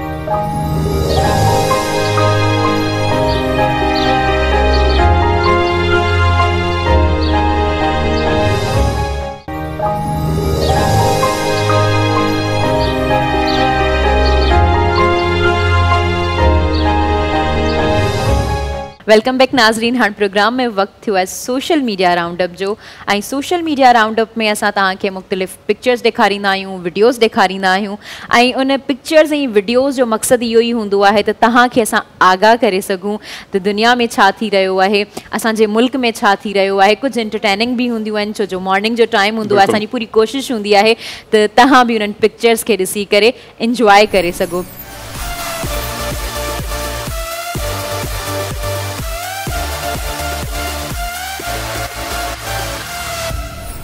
मूं वटि जेका पिक्चर आहे उहा वेनस शहर जी पिक्चर आहे ऐं जेको तमामु ख़ूबसूरत शहर आहे जेको आउं चई सघां थी त गाॾियुनि खां आज़ादु आहे उनमें न हुजण जे बराबरि गाॾियूं हलनि थियूं उनजो जेको सफ़र थिए थो उहो पाणी जे ज़रिए थिए थो या ॿेड़ियुनि जे ज़रिए थिए थो त उते जेको माण्हू जेके आहिनि उहो मुंहिंजे ख़्याल सां त काफ़ी बीमारियुनि खां बि बचियल हूंदा छो जो जॾहिं असांजे मुल्कनि में या शहरनि में जेको आहे उहो गाॾियूं हलनि थियूं त उन्हनि में सिर्फ़ु हिकिड़ो त असां लाइ फैसिलिटी त आहे ई आहे सहूलियत असां लाइ त आहे बिल्कुलु पर उन खां अलावा जेके उन मां असांजा धुआं निकिरनि था या उन मां जेके केमिकल्स आहिनि उहे असां लाइ तमामु घणा हार्मफुल आहिनि बिल्कुलु त उहे जेकॾहिं हुन मुल्क में न आहिनि त उहो मुंहिंजे ख़्याल सां तमामु बहितरीनु आहे ऐं उनजा जेके माण्हू आहिनि उहे बि वधीक सिहतमंद हूंदा आहिनि तव्हांखे जेका पिक्चर नज़र अची रही आहे उहा पिक्चर में तव्हांखे नज़र अची रहियो जेका बोट आहे उहा गिटार जी शेप में ठहियल आहे ऐं माण्हू केतिरो ख़ूबसूरत तरीक़े सां इंजॉय करे रहिया आहिनि हिन में ऐं हींअर आऊं जेके तस्वीरूं अव्हां सां शेयर करणु वञा पियो उहे बि काफ़ी इंट्रस्टिंग तस्वीरूं आहिनि ऐं असां जहिड़नि मुल्कनि जे हवाले सां त जेको आहे सो वॾो उत्साह बि आहे सबक़ बि आहे ही कुझु तस्वीरूं आहिनि चीन जा ई साइंसदान आहिनि जेकी 3 महीना ख़िला में उन्हनि गुज़ारिया ऐं 3 महीननि खां पोइ बाहिफ़ाज़त ऐं बासिहत हू जेके आहिनि उहो वापसि धरती ते मोटिया आहिनि हुननि लैंड कयो आहे ऐं ही तस्वीरूं ॾिसी करे मुंहिंजे ज़हन में पियो अचे त दुनिया किथे पई पहुचे चंड त हाणे माज़ी जो किसो थी वियो मरीख़ ऐं अञा हाणे अॻिते पई वञे दुनिया ऐं असांजा माण्हू अञा ताईं हिते फाथल आहिनि त कोरोना जी वैक्सीन कराइजे या न कराइजे कोरोना आहे बि या न आहे सो इन मां सोचो त दुनिया ते हुक्मरानी उहे ई कनि पियूं क़ौमूं या उहे ई मुल्क कनि पिया जन साइंस ऐं टेक्नोलॉजी में पाण खे स्ट्रॉन्ग कयो आहे अॻिते वधिया आहिनि उन्हनि जी मईशत मज़बूत थी आहे सो ही तस्वीरूं अव्हांखे नज़र ईंदी हूंदियूं चीन से ताल्लुक़ रखंदड़ साइंसदान आहिनि 3 महीना पूरा ही जेके आहिनि उहे ख़िला में रहिया ऐं उनखां पोइ जीअं मां तव्हांखे ॿुधायो त सेहतमंद अंदाज़ सां बग़ैर कंहिं साइड इफेक्ट जो हू वापसि मोटिया आहिनि ज़ाहिर जॾहिं वापसि मोटिया आहिनि त उतां खां खोड़ सारा हू नमूना खणी आया हूंदा उन ते हू रिसर्च कंदा ऐं हू जेके आहिनि उहे अॻिते वधनि पिया असांजो हाल छा आहे उहो अव्हांजे सभिनी जे साम्हूं आहे ऐं हीउ सभु कुझु ॿुधाइण जो मतिलबु इहो न आहे त असीं तनक़ीद पिया कयूं मतिलबु इहो आहे त अव्हां में बि उत्साह पैदा थिए त असांखे बि कुझु अहिड़ो कुझु करिणो आहे ऐं दुनिया में पंहिंजो नालो जेको आहे असांखे रोशन करिणो आहे बिल्कुलु अच्छा जेका मूं वटि ॿी पिक्चर आहे जंहिंजो आउं ज़िक्र पहिरीं इंट्रो में करे चुकी आहियां त असांजो एजुकेशन सिस्टम केतिरो पुठियां आहे ऐं असांखे उनखे ॾिसण जी ज़रूरत आहे स्पेशली सिंध गवर्नमेंट खे अपील कई वई आहे ऐं असां बि अपील कंदासीं सिंध गवर्नमेंट खे जेके बि असांजा स्कूल्स आहिनि उनखे ॾिठो वञे तव्हांजी स्क्रीन ते जेके पिक्चर्स नज़र अची रहियूं हूंदियूं उहे सखर जे हिकु स्कूल जूं आहिनि बल्कि उहे स्कूल ते नज़र ई न पियो अचे उनमें सिर्फ़ु जेको ॿारड़ा ई नज़र अचनि पिया वण जी छांव जे हेठां उहे ॿार वेठल आहिनि ऐं उहे एजुकेशन हासिल करे रहिया आहिनि ऐं उन्हनि ॿारनि जी तादाद ॿुधाईंदी हलां त उहे 200 खां वधीक ॿार आहिनि ऐं इन स्कूल खे जेको आहे उहो बिल्डिंग न मिले 10 साल खां बि मथे टाइम थी वियो आहे ऐं इन ते कमु करण वारा जेके माण्हू आहिनि उते सखर जा जेके सोशल एक्टिविस्ट कुझु माण्हू आहिनि ऐं जीअं त समीउला महर आहे ऐं उनजा कुझु टीम आहे जेको उन ते कमु करे रही आहे पर उहा ई ॻाल्हि जेसि ताईं रियासत या गवर्नमेंट उन शइ ते क़दम न खणंदी तेसि ताईं माण्हू कुझु बि करे वेंदो त उहो एतिरो ज़्यादा न थी सघंदो बिल्कुलु अच्छा जेका हाणे मूं वटि बि तस्वीर आहे ऐं उहा मुंहिंजी स्क्रीन ते नज़र ईंदी हूंदी ही यूरोप जो हिकिड़ो मुस्लमान मुल्क आहे यूरोप में हू आहिनि पर आहिनि मुस्लमान मुल्क ऐं उनजो नालो आहे अल्बानिया से ताल्लुक़ रखंदड़ ही जेको मुल्क आहे अल्बानिया उन सां ताल्लुक़ रखंदड़ उतां जी कैबिनेट आहे उतां जी जेका चऊं खणी त वफ़ाक़ी काबीना आहे उन जी तस्वीर अव्हां सां शेयर कयूं पिया 17 रुकनी ही काबीना आहे ऐं उन में जेके आहिनि 12 औरतूं आहिनि 17 रुकनी काबीना उनमें 12 औरतूं आहिनि ऐं ॻाल्हि उहा ई आहे त जंहिं बि मुल्क जी जेका अधु आबादी आहे जीअं असां वटि 52% ख़वातीन आहिनि औरतूं आहिनि जेसि ताईं असां उन्हनि खे घरनि ताईं महदूद रखी सघंदासीं जेसि ताईं असां उन्हनि खे प्रॉपर एजुकेशन न ॾींदासीं जेसि ताईं असां उन्हनि खे फ्रेंडली माहौल न ॾींदासीं त बग़ैर झिझक जे बग़ैर ख़ौफ़ जे हू ॿाहिरि निकिरी सघनि कमकार करे सघनि पढ़ी सघनि तेसि ताईं असीं तरक़ी नथा करे सघूं सो हीउ बि हिकिड़ो मुस्लमान मुल्क आहे उन्हनि पंहिंजनि औरतुनि खे हिकिड़ी आज़ादी ॾिनी आहे एजुकेशन जी त छा ई ॻाल्हि कजे ऐं ज़बरदस्त ॻाल्हि इहा आहे त जेकॾहिं 17 रुकनी कैबिनेट आहे टोटल उन मुल्क जी असां वटि त 52 खां बि क्रॉस करे वई आहे खान साहब पहिरियों चवंदो हो त इतनी बड़ी कैबिनेट रखने की क्या ज़रूरत है 20-25 लोग इनफ होते हैं हाणे हू 50 खां क्रॉस करे चुकी आहे उन्हनि जी पंहिंजी कैबिनेट ऐं वरी जेकॾहिं उन कैबिनेट में ॾिसूं त औरतुनि जो तादाद न हुजण जे बराबरि आहे सो औरतुनि खे जेसि ताईं मेन जेका फ़ैसिला साज़ी आहे जेका सॼे मुल्क लाइ जेको फ़ैसिलो थिए पियो औरतुनि जे लाइ फ़ैसिलो थिए पियो उनमें जेकॾहिं औरतुनि जी नुमाइंदगी न हूंदी त ज़ाहिर आहे उहे समाज उहे मुल्क तरक़ी न करे सघंदा ऐं असां वटि उहो न हुजण जे बराबरि आहे ऐं हीअ अल्बानिया जी तस्वीर अवांखे उन करे पिया ॾेखारियूं त ॾिसो त उते औरत किथे पहुती आहे जो 17 रुकनी काबीना में 12 औरत जेके वज़ीर आहिनि उन्हनि खे शामिल कयो वियो आहे। बिल्कुलु अल्लाह साईं बसि सानिया ॾे असांखे। अच्छा मूं वटि जेका वीडियो आहे टीन खड़काईंदा रहियो, दॿा खड़काईंदा रहियो ऐं हीअ जेको पड़लाव आहे उहो नेठि थींदो रहंदो ऐं नेठि हुनजा अॻिते हली पॉज़िटिव जेके इम्पैक्ट आहिनि असर आहिनि ज़रूरु स्टार्टिंग खां ॾिसूं अॼु ताईं त काफ़ी इम्प्रूवमेंट्स आयूं आहिनि इंशाल्लाह अॻियां बि ईंदियूं। ना उमीद असां न आहियूं, ना उमीद कुफर आहे त असां ना उमीद आहियूं ई न, असां उमीद आहे असांखे त कुझु न कुझु सुठो ज़रूरु ईंदो। बहरहाल मूं वटि जेका वीडियो आहे उहा जेके बि असांखे नाज़रीन ॾिसी रहिया आहिनि सभिनी खे झुमाए छॾींदी, ॾाढी ख़ूबसूरत वीडियो आहे। ऐं आउं त चवां थी इट्स ओके एंटरटेन कनि पिया पाण खे बि ॿियनि खे बि। जीअं त पहिरीं तव्हां वीडियो ॾिसो जी नाज़रीन जी, तव्हां इहा वीडियो ॾिठी हुन में तव्हां ॾिसी रहिया हूंदा त जेको सेल पर्सन आहे, जेको दुकानदार आहे, उहो दुकान ते कीअं डांस करे रहियो आहे, उहो बि वुमेन जी ड्रेस पाए करे, औरत जा कपिड़ा पाए करे उहो डांस करे रहियो आहे ऐं सभिनी खे एंटरटेन करे रहियो आहे। ऐं तव्हां त इहो बि नोट करे रहिया हूंदा जेके अचु वञु वारा जेके ग्राहक आहिनि उहे बि कीअं ॾिसी रहिया आहिनि, उन्हनि खे हैरत जी निगाह सां त बंदो करे छा पियो। मुरली वॼाए पियो उते हिकिड़ो ऐं दुकानदार जेको आहे डांस करे रहियो आहे, वीडियो जन सोशल मीडिया ते रखी, उन्हनि कैप्शन ॾाढो सुठो वो कैप्शन इहो हो त जॾहिं मार्केट डाउन हुजे या ग्राहक जेके आहिनि उहे वटि घटि ईंदा हुजनि त दुकानदार पंहिंजे पाण खे ऐं ॿियनि खे कीअं एंटरटेन था कनि। सो मार्केटिंग जी सूरत हाल तक़रीबन कोरोना खां पोइ ईअं आहे काफ़ी डाउन आहिनि। सो दुकानदार पाण खे बि एंटरटेन कनि पिया ऐं गॾो गॾु माण्हुनि खे बि एंटरटेन कनि पिया। सो इते ई गॾो गॾु हिकिड़ी ॿी वीडियो मूं वटि आहे ऐं उहा आहे स्विट्ज़रलैंड जे हवाले सां। दुनिया जे इंतिहाई ख़ूबसूरत मुल्कनि मंझां हिकु मुल्क जीअं अवां वेनिस शहर जो तस्वीर ॾेखारियूं। सो हीअ स्विट्ज़रलैंड जी वीडियो आहे ऐं पाकिस्तान जा नामियारा जेके एंकर आहिनि हामिद मीर साहब अॼुकल्ह उहे स्विट्ज़रलैंड पहुतल आहिनि ऐं उन्हनि इहा वीडियो शेयर कई आहे। ऐं हीअ वीडियो जॾहिं मूं ॾिठी पए त ईअं पियो लॻे त ॼण पाकिस्तान जा जेके उतरिया इलाइक़ा आहिनि उन्हनि सां ई मिलंदड़ जुलंदड़ जेके मंज़र आहिनि उहे नज़र अचनि पिया। पर नो डाउट उन्हनि जी सफ़ाई सुथराई, हितां जा रोड रस्ता, उन में जेको आहे सो ॾींहं राति जो फ़र्क़ु आहे। ऐं ॻाल्हि वरी बि उते थी अचे सो असीं होपफुल आहियूं त हिकिड़ो दौरु अहिड़ो बि ईंदो जो असां बि ईअं ई जेके आहिनि सो उन्हनि मुल्कनि में असांजो बि शुमारु थींदो, असां बि ईअं ई पंहिंजे पाड़े जो, पंहिंजे घर जो ऐं सॼे सूबे ऐं मुल्क जो ईअं ई ख़्यालु रखंदासीं जो दुनिया जूं ॿियूं जेके महज़िब क़ौमूं आहिनि से रखनि पियूं। ऐं इते ई नाज़रीन असांजो हीउ जेको सेगमेंट आहे सोशल मीडिया राउंड अप उहो पुॼे पियो पंहिंजी पुॼाणी ते ऐं हिते असां वठंदासीं मुख़्तसिर ब्रेक। ऐं ब्रेक खां पोइ जॾहिं वापसि ईंदासीं त अॼु जेके असांजा महिमान हूंदा, 2 महिमान शख़्सियतूं हूंदियूं, उन्हनि सां असीं ॻाल्हि ॿोल कंदासीं। हू बि ईअं ई कमु कनि पियूं त असांजे समाज में जेको असीं चऊं 52% आबादी जेका आहे औरतुनि जी आहे, उन्हनि खे कीअं अॻिते आणिजे, रोज़गार जा उन्हनि जे लाइ कीअं मौक़ा पैदा कजनि ऐं हीउ जेको डिजिटल दौरु आहे उन सां उन्हनि खे कीअं रोशनास कराइजे, उन सिलसिले में हू कमु करे रहियूं आहिनि। ॾाढो सुठो कमु आहे, उहो कमु छा आहे उन ते त उन सां असीं ॻाल्हि ॿोल कंदासीं, तॾहिं अव्हांखे ख़बर पवंदी। सो पहिरियां वठूं था मुख़्तसर ब्रेक। जी असां सां गॾु रहिजो।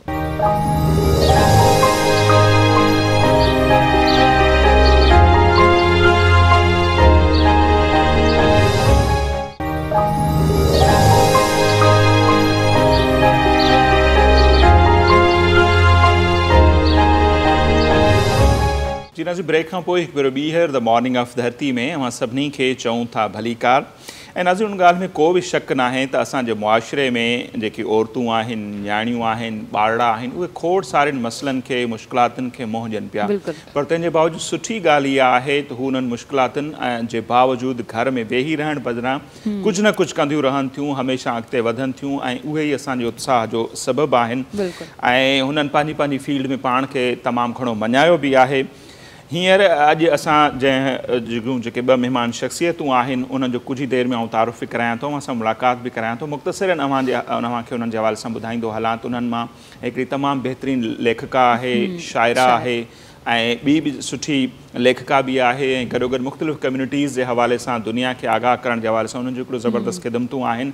सुठी ॻाल्हि इहा आहे त हींअर कराची में उन्हनि हिकिड़ो प्रोग्राम शुरू कयो आहे। कराची जा जेके ॿाहिराड़ियुनि वारा ख़ासि तौर ते इलाइक़ा आहिनि, न्याणियुनि जे हवाले सां, औरतुनि जे हवाले सां उन्हनि हिकिड़ो प्रोग्राम शुरू कयो आहे स्टोरी बाय वुमेन जे नाले सां।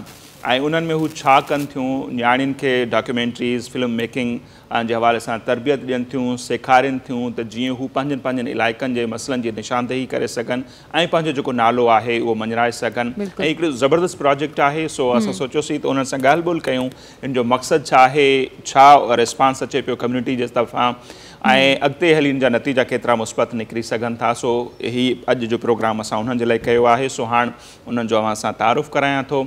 सादिया बलोच साहिबा, जेकी कंहिं बि तारुफ़ जो मोहताज न आहिनि, HRCP में काफ़ी सरगर्म रहियूं आहिनि, बहितरीनु शाइरा आहिनि, सुठियूं लेखिका आहिनि, उन्हनि सां असांजी पुराणी न्याज़मंदी आहे, इहा असांजी ख़ुशनसीबी आहे। बहुत शुक्रिया सादिया बलोच साहिबा, आप हमारे प्रोग्राम में आई। ऐं उन सां गॾोगॾु सैयदा ज़ीनत फ़ातिमा, जेके इन प्रोजेक्ट जो इन प्रोग्राम जो कम्युनिकेशन ऑफिसर आहिनि, और आपकी भी बड़ी खिदमात हैं। जो प्रोफाइल मैंने पढ़ा कि गिलगित से लेकर और मुख्तलिफ कम्युनिटीज़ के मसाइल को आप उजागर करती रहें। आपका बहुत शुक्रिया, आप हमारे प्रोग्राम में आई। Thank you so much. So Sadia, अगर स्टार्ट हम आपसे लें, पूछना चाहें इस प्रोग्राम के हवाले से, जैसे हम प्रोग्राम कर रहे हैं उस प्रोग्राम के हवाले से, स्टोरी बाय वुमेन के नाम से जो आपने ये इनिशिएटिव लिया है, ये क्या है? कुछ तो मैंने बता दिया, उसके मकासद क्या हैं, कहाँ कहाँ कौन कौन सी एरियाज़ में कराची में आप काम कर रही हैं? Okay, well first of all thank you to inviting us and having me here. अगर साथियों को याद हो तो लियारी लिटरेचर फेस्टिवल का जब ये आगाज़ हुआ था, तो ये वही टीम है जो कि बेसिकली मेहरदर आर्ट एंड प्रोडक्शन के नाम से यहाँ पे काम कर रही है। मकासद दो थे।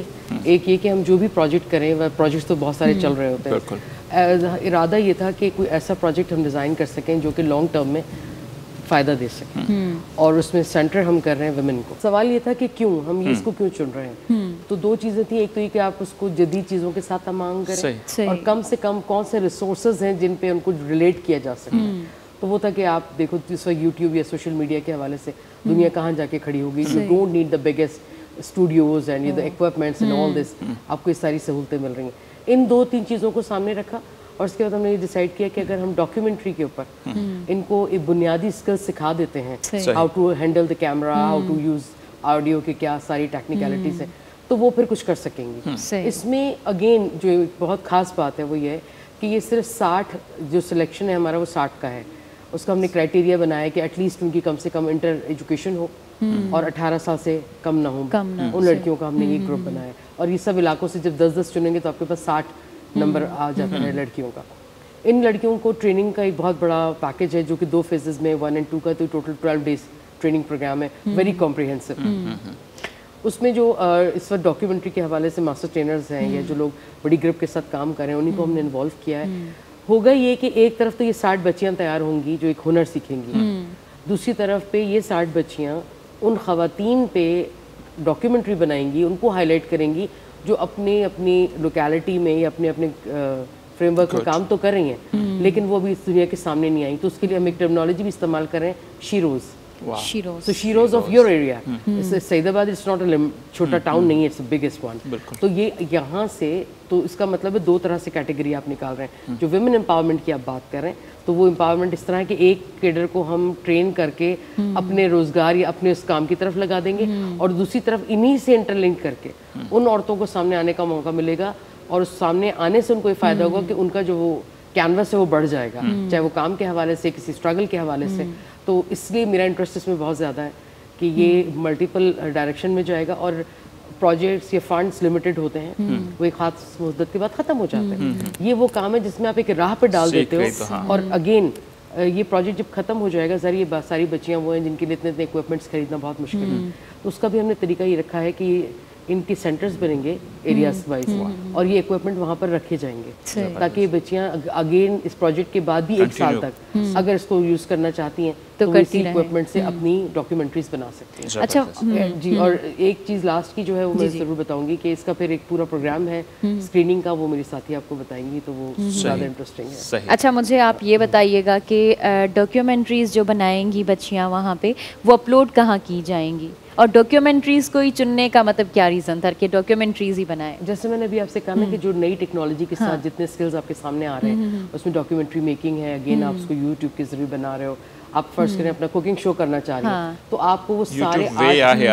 ठीक है, तो वो उनके पास 2-3 तरीकेकार है। एक, वो अपने सतह पे अपने घरों में रह के कुछ करना चाह रही हैं, उनको अगर ये अपॉर्चुनिटी मिल रही है कि वो बाहर निकल के किसी इशू को, अब कौन कौन से इश्यूज हैं, अगेन वायलेंस अगेंस्ट वुमेन है, वुमेन एम्पावरमेंट है, सिर्फ रोना पिटना ही सब कुछ नहीं है। तो हम ये चाह रहे हैं कि वो शीरोज को भी सामने लेके आए, वो पॉजिटिव साइड को भी साथ में, वो उन पे है, हम वहाँ पे उनको कोई गाइडेंस देने के लिए नहीं है, सब dictation, it's up to them के मतलब वो क्या लेके आ रही हैं, उनको वो हुनर पे, बल्कि समटाइम मैं इसको ऐसे कहती हूँ कि चीज़ आपके अंदर होती है। मिसाल के तौर पे जो बुत तराश है ना, वो पत्थर से बुत निकालता है, वो पत्थर से बुत बनाता नहीं है। Exactly. वो पत्थर से बुत निकालता है और कहानियां जो है वो अतराफ में बिखरी होती हैं, आप उठाते हैं। सही। तो इस चीज को ठीक करना है कि यार आप में हुनर मौजूद है, ऐसे ये है, ये आपके टूल्स हैं जिससे आपने पिक करना है। सो वो तो फिर अनलिमिटेड है। महसूस हुआ कि मैं राइटर से बात कर रही हूँ। अच्छा, अगर सैयदा ज़ीनत फातिमा सा ज़ाहिरा अमा जो क्वेश्चन है। जी जी। अच्छा, मेरा ये आपसे क्वेश्चन था कि ये जब ये प्रोग्राम स्टार्ट हुआ तो वहाँ पे जो गर्ल्स थी उनका क्या रिस्पांस था आपके, मतलब और कितनी गर्ल्स थी वहाँ पे और क्या क्राइटेरिया था? जो मैं यहाँ पर आज मुझे अपॉर्चुनिटी मिली है तो मैं शेयर करूँगी। सादिया ने बहुत सारी चीज़ें शेयर की, लेकिन जैसे आपने सिलेक्शन क्राइटेरिया की बात की, तो ये एरिया जब हम इनके बारे में बात करते हैं तो बहुत ज़्यादा हमें लगता है कि यहाँ पर जो आवाम है, जो यहाँ की गर्ल्स हैं, उनके लिए इतने ज़्यादा अपॉर्चुनिटीज़ नहीं होती है। तो जब हम जाते हैं अपने आउटरीच सेशंस अभी हमने कंडक्ट किए हैं, जब हम आउटरीच सेशन के लिए जा रहे होते हैं तो लड़कियों से जब हम बात करते हैं तो उनके पास मैट्रिक की भी तालीम बहुत मुश्किल से होती है। तो हमें सिलेक्शन क्राइटेरिया में बड़ा मसला आता है कि हम इंटर को जो है वो प्रिफर कर रहे हैं, लेकिन मैट्रिकुलेशन भी अभी मुश्किल से मिल रहा है। जब लड़कियों से इस बारे में बात करते हैं तो वो खुद कहते हैं कि हम इस चीज़ पर डॉक्यूमेंट्री बनाना चाहते हैं कि गर्ल्स एजुकेशन के ऊपर काम किया जाए। दूसरी चीज़ ये कि डॉक्यूमेंट्री को ही चूज़ क्यों किया, मतलब और चीज़ें भी है फिल्म मेकिंग में और भी सारे वो हैं। तो हम जब ऐसे इलाकों में जाते हैं, मतलब अभी भी बहुत सारे ऐसे एरियाज़ हैं जहाँ पर फिल्म को एक ऐसा चीज़ ली जाती है कि भाई इसमें हीरो होगा, हीरोइन होगी, डांस होगा, इस तरह से लिया जा रहा होता है। तो डॉक्यूमेंट्री बेसिकली एक ऐसा आर्ट है या ऐसी चीज़ है, ऐसा विजुअल आर्ट मैं कहूँगी है कि जिसमें आप इंफॉर्मेशन दे रहे होते हो, जिसको समझना आसान होता है, जिसमें सीखने के लिए बहुत सारी चीज़ें होती हैं। तो लड़कियों को जब ये हुनर आ जाएगा तो वो बेशक इस चीज़ को जिस तरह से इस्तेमाल करना चाहिए उनके हाथ में है, लेकिन ये एक ऐसा हुनर है जो उनको आज के दौर में, डिजिटल एरा है हमारा, उस दौर में बहुत ज़्यादा हेल्प करेगा। अच्छा, तो रिस्पॉन्स क्या था उनका और आपने रीच कैसे की वहाँ पे? मतलब बेसिकली रीच का जो हमारा तरीका है वो हमारे कुछ आउटरीच ऑफिसर्स होते हैं, वो हर एरिया में जाते हैं, स्टेक होल्डर से मीटिंग करते हैं, लड़कियां जो उनके अपने सर्कल में होती हैं उनसे मीटिंग करते हैं, उनको फिर एक सेंट्रल पॉइंट पे इकट्ठा करके उनके साथ सेशन कंडक्ट करते हैं, उनको ब्रीफ करते हैं प्रोजेक्ट के बारे में। कुछ डॉक्यूमेंट्रीज प्रीवियस जो हमारे प्रोजेक्ट्स हुए हैं उनमें से कुछ डॉक्यूमेंट्रीज निकाली जाती है, वो उनको दिखाई जाती है ताकि उनको पता चले। कुछ जगहों पर तो हमें ये महसूस हुआ, जो आप रिस्पॉन्स की बात कर रही हैं, कि लड़कियों को बेसिकली फिल्म में सिर्फ फिल्म का पता है, डॉक्यूमेंट्रीज के बारे में वो नहीं जानती। तो एक जो हमारे पास पार्टिसिपेंट थी, उन्होंने बिल्कुल यही दिया कि भाई मुझे तो डॉक्यूमेंट्री आज से पहले पता नहीं थी कि क्या होती है। तो जब हमने उनको बताया कि इसको उर्दू में दस्तावेजी फिल्म कहते हैं, तो उन्होंने कहा आज मैं जाके गूगल करूँगी, सर्च करूँगी, इसको पढ़ूँगी क्या होता है ऐसे। तो ये भी एक हमारी अचीवमेंट होती है कि हम इस तरह से छोटी छोटी चीज़ों को भी अगर सिखा रहे हैं लोगों को, तो वो डिजिटल एरा में उनको काम आएगा। अच्छा, सादिया के पास आने से पहले मैं इन्हीं से ही पूछ लेता हूँ, स्क्रीनिंग के हवाले से 12 के लगभग मेरे ख्याल में जितनी मेरी इन्फॉर्मेशन है कि इवेंट्स आपके अब तक हो चुके हैं, वो क्या क्या हैं, थोड़ा अगर उनकी डिटेल्स शेयर करना चाहें। जी, 12 आउटरीच सेशंस हुए हैं। 12 आउटरीच सेशन में हमने जैसे कि सादिया ने बताया कि माड़ीपुर है, सईदाबाद है और चक्रागोट, कोरंगी, इब्राहिम हैदरी, जितने भी एरियाज़ हैं हमारे, हमने हर जगह पर जाके 2-2 आउटरीच सेशन किए। हर आउटरीच सेशन में हमने तकरीबन 25 से 30 लड़कियों को इंगेज किया है, मोबिलाइज़ किया है, ताकि उनको हम अपना प्रोजेक्ट ब्रीफ कर सकें। हमने इस तरह से क्यों किया है, ताकि हम एक जो हमारा नंबर है 10 पार्टिसिपेंट्स अगर हमें सर्च करके निकाल के लेकर आने हैं, तो वो पोटेंशियल पार्टिसिपेंट्स हो जो डिज़र्व करते हैं कि उनको सिखाया जा सके। तो इसलिए हमने एक बहुत नंबर, अब तक हम 200 प्लस पार्टिसिपेंट्स को इंगेज कर चुके हैं, और अब उनमें से जो है वो सिलेक्शन क्राइटेरिया हमारा जो है वो उसके ऊपर जो लड़की उतरती है इंटरव्यूज़ के बाद फाइनल 60 होगी, तो उसको हम फिर 60 का। अच्छा मैडम, मैं आपसे पूछना चाहूँगी कि कराची के कुछ मखसूस एरियाज़ हैं जिसमें ये प्रोग्राम इंट्रोड्यूस किया है, पूरे कराची में क्यों नहीं इंट्रोड्यूस किया?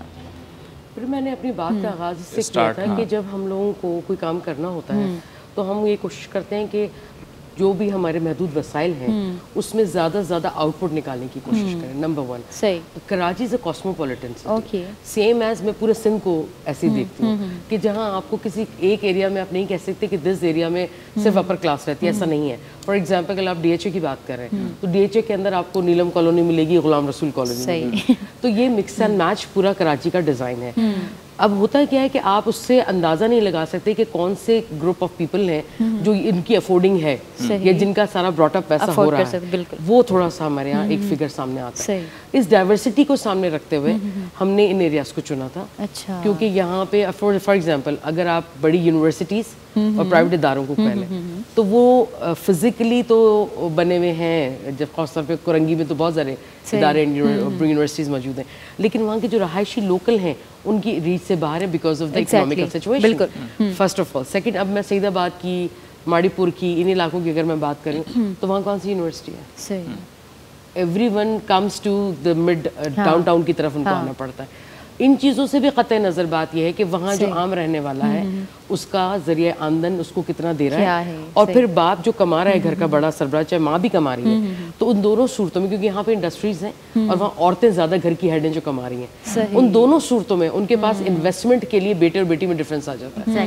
फिर आपके पास वो सो कॉल्ड ट्रेडिशन है जो मर्जी के मुताबिक काम करती हैं। आपकी मर्जी है तो उसी इलाके की बच्ची 3-4 दिन के लिए किसी शादी ब्याह में, चाहे चाचा की शादी है, खाला की शादी में चली जाएगी।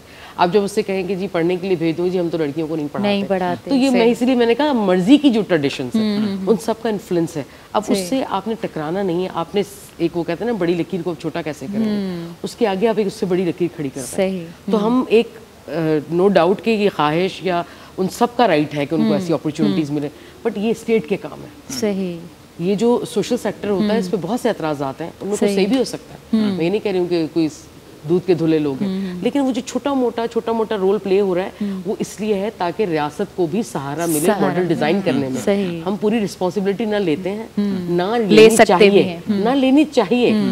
अगर हमारा एम्बुलेंस का निज़ाम एशिया में सबसे ज़्यादा ऊपर गया, वो गया ड्यू टू सतार एदी साहब, राइट? बिल्कुल। इसका मतलब ये नहीं था कि रियासत उसी तरह से आंखें बंद कर लेगी, जी ठीक है एदी साहब लगे कर रहे हैं तो करने दें। It was the parallel support for the state, for the people. हम सिर्फ आवाम की बात नहीं कर रहे हैं, हम रियासत का सपोर्टिव हैंड है कि जी ठीक है जब तक चीज़ें हल होंगी, मसले हल होंगे, we are here with you. So और ये एक तरह से मॉडल होते हैं जो आपको बताते हैं जी काम ऐसे हो सकता है, ऐसे चल सकता है। वरना अगर आप देखें तो सिंध गवर्नमेंट ने वोकेशनल ट्रेनिंग्स के हवाले से एक बहुत बड़ा नेटवर्क बनाया है, और इतने सारे कि मुझे तो वो नेफ्डा और नेक्स्टा, मुझे तो उनके नाम भी याद नहीं है। नो डाउट कि ये बहुत अच्छी चीज़ है। Again the question is here कि जी मैं या प्रे, हम दोनों अगर सोच रहे हैं किसी को सपोर्ट करने की, जी रैली बनाने का जो आर्ट है, आप उसको जब तक दौरे हाजिर की जो मार्केट की खपत और तलब वाली लैंग्वेज है उस पर आप नहीं लाएंगे तो जो सीना बेसीना हमारा हजारों सालों का जो फन है वो खत्म हो जाएगा। आप एक पीस खरीद लेंगे, जी मैंने घर पे हैंगिंग कर दी, बस not the hanging, it's an art जिसको हम यूज करते हैं रोजाना, ओढ़ के सोते हैं। तो मैं शौक की खातिर, if I am not the part of it, तो मैं पाकिस्तान से कहीं बाहर रह रही हूँ तो मैं शौक के लिए तो घर पे हैंगिंग लगा लूंगी। हैंगिंग से बनाने वाले का पेट नहीं भर रहा, सही, उसकी फैमिली नहीं चल रही। So this is your duty कि वो हुनर मौजूद है, आपने उसको मार्केट के साथ करंट सिचुएशन में कैसे धक्का देना है। हाँ, यहाँ थोड़ा सा बल्कि काफी सारी वीकनेस है जिसमें हम रह जाते हैं। सही, ब्रेक ले लेते हैं और उसके बाद भी मजीद बातचीत होगी। सो नाज़रीन ते वक्त थे पियो मुख्तसर ब्रेक जो ब्रेक वठूं था। सादिया बलोच साहिबा ऐं सैयदा ज़ीनत फातिमा साहिबा सां गॾु मौजूद आहिनि ऐं हिन ज़बरदस्त प्रोग्राम के हवाले से अञा असीं उन्हनि सां कंदासीं खोड़ सारियूं ॻाल्हियूं। असां सां गॾु रहिजो।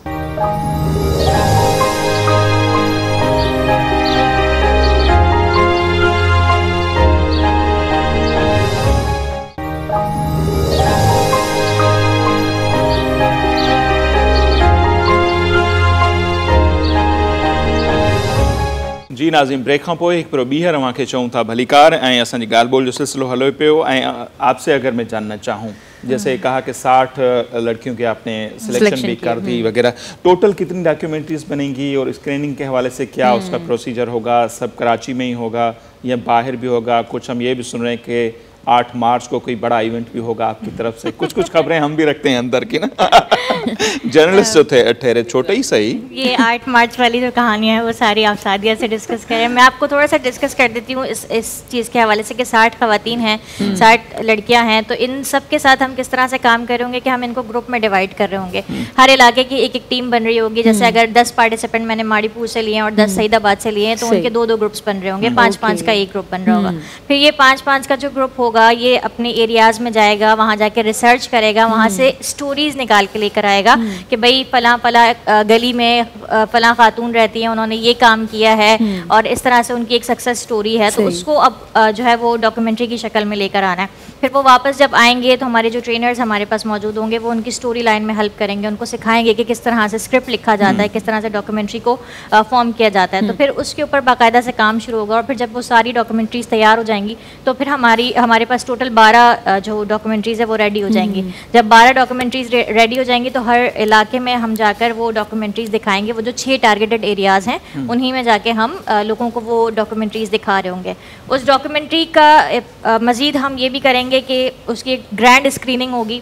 ग्रैंड स्क्रीनिंग का मेन मकसद मैं ये समझती हूँ कि उन लड़कियों को एक नेटवर्क बना के देना, उनको लोगों से जोड़ना कि उनकी एक पहचान बन सके कि अगर आपने ये डॉक्यूमेंट्री बनाई है तो कल को अगर किसी ऑर्गेनाइजेशन को, किसी कंपनी को अगर डॉक्यूमेंट्री मेकर्स की ज़रूरत है तो वो आपसे रब्ता करेंगे। तो जब उनका एक नाम होगा तो वो उनके लिए एक जो है वो अचीवमेंट होगी कि भाई हमने इतना टाइम यहाँ पे स्पेंड किया है तो उसका कुछ फल आउटकम भी मिला है। अच्छा, इसमें मैं ये भी समझना चाहूँ क्योंकि अब ये जो लड़कियाँ डॉक्यूमेंट्री बनाएंगी जाहिर सी बात है फाइनेंशियली भी आप ही उनको सपोर्ट कर रही होंगी, टेक्निकल सपोर्ट भी आपकी होगी, तो ट्रेनिंग का ये भी हिस्सा है कि बजटिंग कैसे होती है, एक डॉक्यूमेंट्री पे कितना खर्चा आता है, टेक्निकल इक्विपमेंट्स क्या क्या हैं, तो वो सारी ट्रेनिंग का हिस्सा है ताकि वो आगे चल के जो खुद काम करें तो उनको उनके हवाले से इन्फॉर्मेशन। बिल्कुल, आपने बहुत अच्छी बात यहाँ पे की है। मैं इसको मजीद वजाहत के साथ बता दूँ कि जो इक्विपमेंट्स उनको प्रोवाइड किए जा रहे हैं वो हर ग्रुप के लिए एक एक सेट पूरा होगा कि वो अपनी डॉक्यूमेंट्री के लिए उसको यूज़ करें, वो लेकर जाएं, फील्ड में जाएं और उसके ऊपर काम करें। उसको उनको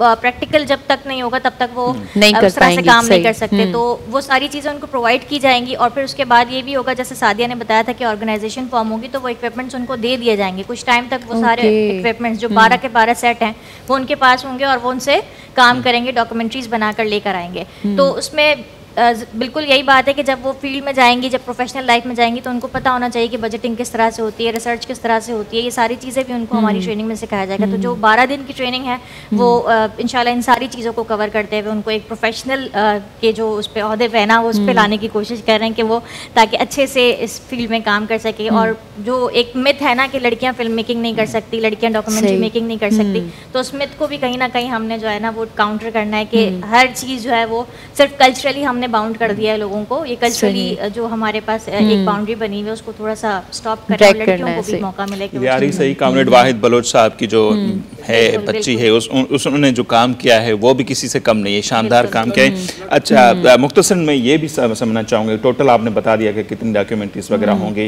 वो कितनी 12 बना रही हैं? 12 डॉक्यूमेंट्रीज बनेंगी क्योंकि 60 खवातीन है, 60 खवातीन को हम 5 में डिवाइड करेंगे तो 12 ग्रुप्स बन जाएंगे। 12 ग्रुप्स 12 डॉक्यूमेंट्रीज पे काम करेंगे और 12 डॉक्यूमेंट्रीज में 12 अलग कहानियाँ होंगी। सही। तो ये इसका मेन मकसद एक और ये भी है कि क्योंकि हम जैसे सादिया ने कहा था कि बहुत ज़्यादा वायलेंस को, बहुत ज़्यादा मारधाड़ को आगे लेकर आ रहा है, तो अब ये भी दिखाना है कि वायलेंस और मारधाड़ तो हो रहा है लेकिन पॉजिटिविटी क्या है, साथ साथ कितनी पॉजिटिव चीज़ें हो रही है, कितनी पॉजिटिव इमेज हमारी सोसाइटी में जिसको दिखाना जो है वो बनता है। तो ये एक मेन बहुत अच्छा काम है। तो हाँ, ग्रैंड ओपनिंग ना आचूँ जिक्र आपसे समझना चाहें वो उसकी जो प्लानिंग हो रही है। अच्छा, टाइम पीरियड आपने वैसे कितना रखा हुआ है इसका, इस सारे काम का? ये मार्च तक का ही है। मार्च तक ये जो आप कह रहे हैं ग्रैंड ओपनिंग जो बल्कि स्क्रीनिंग जो है हमारी, इस दौरान एक काम और हो रहा होगा, वो ये कि जैसे मैंने कहा कि इसको हमने बहुत आगे तक के लिए सोचा। तो हम ये करें कि जब आपके पास एक रिसोर्स है कि लोग जमा हो रहे हैं, आ रहे हैं, इन्हीं जो पार्टिसिपेंट्स होंगी, ट्रेन पार्टिसिपेंट्स, इनकी एक फिल्म मेकर्स या डॉक्यूमेंट्री फिल्म मेकर्स ऑर्गेनाइजेशन भी डेवलप की जाएगी। हम उनको सिर्फ सपोर्ट करेंगे कि वो इस तरफ आए, उसका क्या तरीका होगा, वो कैसे बनेगी, वो कैसे चलाना चाह रही है। अगेन क्वेश्चन वाई, सवाल यही था कि जी हम चीज़ों को बना के क्या छोड़ दें? जब एक आपने ट्रेन लोगों का ग्रुप तैयार कर दिया और वो कुछ करने के काबिल हो गया तो वो अपनी एक ऑर्गेनाइजेशन बनाएंगी ये खवातीन, और उसमें फिर वो दोनों तरह की, जिस तरह जिनको हाईलाइट करना है और जिनको आगे सीखना है, वो कहीं ना कहीं फिर उनको अपने अंदर ऐड करना शुरू करेंगे। दूसरा वो अपने नेटवर्क्स बनाएंगी और ये नेटवर्क्स फिर हम जो आगे वो जाके खुद से उसको रेप्लिका कर सकते हैं। जैसे भी आपने सवाल किया था कि जी सिर्फ कराची में ही क्यों, इससे पहले जो मेहर दर्द ने अभी अपना एक काम किया था उसमें हमने बाकी सिंध के भी स्टोरीज ऑफ सिंध, उसमें भी हमने खैरपुर में और शिकारपुर, जैकबाबाद तक उसको भी हमने कवर किया है। Because being a socio political activist, हम कोई भी काम करेंगे तो वो हमारी बीमारी है कि हम उसको अपने ही एंगल से बनाएं। तो हम जब भी बात करते हैं डेवलपमेंट की तो पूरी कोशिश होती है कि जी वो कहीं ना कहीं वो पैच की शक्ल में, वो पॉकेट की शक्ल में उसको हम कनेक्ट कर सकते हैं। और बात घूम फिर के वहीं आती है कि हम अपने रिसोर्स देखते हैं और हम उसका आउटपुट देखते हैं। तो वो अभी हमारी पूरी स्टोरीज का एक पूरा सिलसिला ख़त्म हुआ है और अब ये हमने इसको कराची स्पेसिफिक इसीलिए किया ताकि यहाँ से भी ये चीज़ें निकल के सामने आ सकें। और बड़ी जो होप है वो ज़्यादा इसीलिए क्योंकि देखिए आम आदमी को जो उसके जहन में इमेज आता है वो तो Karachi as a cosmopolitan city, लेकिन लिबर्टी के हवाले से, अपनी पर्सनल डिसीजन लेने के हवाले से यहाँ भी वही हाल है कि जैसे अब ये उन्होंने आउटरीच सेशन का आपको बताया, आउटरीच सेशन में बच्चियाँ आ रही हैं, उनकी विलिंगनेस का या उनकी इंथुजिज्म का ये हाल है, दे हैव 1000 क्वेश्चंस और वो एकदम से जाके वो बिल्कुल डाउन होने लगता है। द रीजन इसके जी परमिशन के इश्यूज हैं। अब इदारा अगर एक सपोर्ट खड़ी कर रहा है तो उस पर फिर और जिम्मेदारियां आती हैं जो महरदर ने उठाई हैं। फॉर एग्जाम्पल आप कह रहे हो कि जी हम ट्रेनिंग ज़ाहिर एक जगह हम करेंगे, तो उनके स्पॉट से लाना ले जाने की जिम्मेदारी भी हमने उठा ली कि एक दफ़ा अच्छा उसमें हमने फैमिली को भी इन्वॉल्व किया है जिसको आप नॉर्मली कहते हैं कंसेंट। तो उसमें हमने उनसे एक बाकायदा डॉक्यूमेंट डिज़ाइन किया है कि पेरेंट्स का कंसेंट हो। थोड़ा सा बच्चों के एंड पे भी गलतियां होती है ना, चाहे हम कितना ही अच्छा काम क्यों नहीं कर रहे हैं, क्योंकि हम अपनी उस वेव लेंथ में पेरेंट्स को लाते नहीं है तो उस पर गैप आ जाता है। देर से आ गए तो वो ये नहीं देखते कि थक के आए हैं, पेरेंट्स पूछ रहे होते क्यों इतनी देर लगा दी या ऐसा कैसे हो गया। जब वो आपके काम में इन्वॉल्व होते हैं तो वो रियलाइजेशन की तरफ आ जाते हैं क्योंकि वो माँ बाप हैं वो, तो वो रियलाइज करने लगते। तो मैं सारे यंगस्टर्स को कहूँगी अपने ऑफिस के काम में आपका रिसर्च है, आप पढ़ रहे हैं, आप कोई जॉब कर रहे हैं, आप कोई बिजनेस कर रहे हैं, इन्वॉल्व देम ताकि उनका भी जो एतमाद का रिश्ता है या जो सेटिस्फैक्शन लेवल है वो बढ़ेगा तो वो मजीद सपोर्ट में आ जाते हैं। तो हमने इसको किया है। अगेन पिक एंड ड्रॉप भी हम इसमें इन बच्चियों को दे रहे होंगे और जब ये बच्चियां अपनी रिसर्च के लिए या अपनी डॉक्यूमेंट्री के लिए फील्ड में उतरेंगी तब भी उनको ये सारी सहूलत होगी। इनके साथ 2 हेड्स होंगे जो डॉक्यूमेंट्री उनको मॉनिटर करेंगे और एक अगेन सपोर्टिंग में भी लोग उनके साथ होंगे। इस प्रोजेक्ट की सबसे खूबसूरत बात यह है कि इसके 99% इन्वॉल्व्स जितने लोग हैं involve they all are female. Even we have a driver with us, she is a female, Mahnoor, वो भी मलियारी से बिलोंग करती हैं और वो हमारी पिक एंड ड्रॉप और सारे हमारे इस प्रोजेक्ट में हमारे साथ हैं। मास्टर ट्रेनर्स जो हैं दे आर फीमेल हमारे। अच्छा उनके नाम बता सकते हैं क्योंकि मैं मुझे जो पता चला बड़े प्रोफेशनल लोग हैं जिनके थ्रू आप इन बच्चों को ट्रेन करवा रहे हैं, जो हमारे साथ ऑन बोर्ड हैं। और हम लोग मिलके एक करिकुलम डिज़ाइन कर रहे हैं और मैं छोटा सा ज़रूर बताना पसंद करूँगी कि फर्स्ट स्टेज में हमने कोशिश ये की है कि टर्मिनोलॉजीज़ के अलावा हम जो भी डॉक्यूमेंट तैयार कर रहे हैं उसको उर्दू में भी करें। सही, ठीक है। सवाल ये कि इंटर की बच्ची को कितनी अंग्रेजी आती है हमारे इदारों में और फिर उनके ब्रॉटअप में अंग्रेजी का इस्तेमाल कितना है। तो अगर कुछ चीज़ आपने बना के दी है तो आपको बार बार एक हैंडी बुक चाहिए। तो इसमें हमारे साथ अनिका हैं और इसमें हमारे साथ जैनब हैं और हमारे साथ फिज़ा खान हैं जो कि ऑलरेडी अगर फिगर में हम आए तो इस वक्त फिगर ये कह रहे हैं कि पाकिस्तान में जो डॉक्यूमेंट्री मेकर्स हैं फीमेल वो 1% है। 1%। इसमें वो भी हैं जो फील्ड में काम कर रही हैं, वो भी जिन्होंने डिग्रियां लेके शायद बैठ गई हैं। 52 पॉपुलेशन तो अब आप ये देखिए कि ओनली 1%। तो उन 1% में से हमने इन लोगों को निकाला है। We are thankful to all of them कि ये हमारे साथ हैं और वेरी सून हमें जो असिस्टेंट कोऑर्डिनेटर्स हैं जो फिल्म मेकिंग के हैं, सॉरी डॉक्यूमेंट्री मेकिंग के, वो हमें ज्वाइन करेंगे ताकि एक पूरा पैकेज हो। और ये जो ट्रेनिंग है इसकी लॉन्च से पहले इसका एक टेस्ट सीरीज भी है कि हमने जो डिज़ाइन किया है क्या वो एप्लीकेबल होगा कि नहीं, उसमें कहीं वीकनेस तो नहीं। तो उस पर भी हमने 3 दिन जान खपाने जा रहे हैं। So very interesting.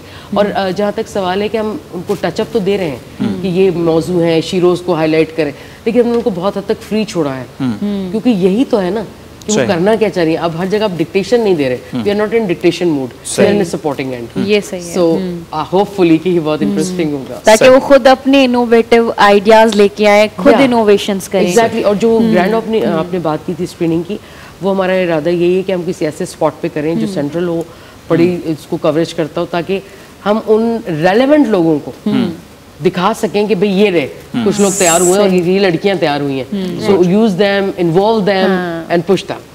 और जैसे आप बता रहे हैं कि अभी 1% हैं तो इंशाल्लाह इस प्रोजेक्ट के बाद, इस प्रोग्राम के बाद ये और बढ़ेगा और ये और लोगों को सिखाएंगे तो ये काम होगा।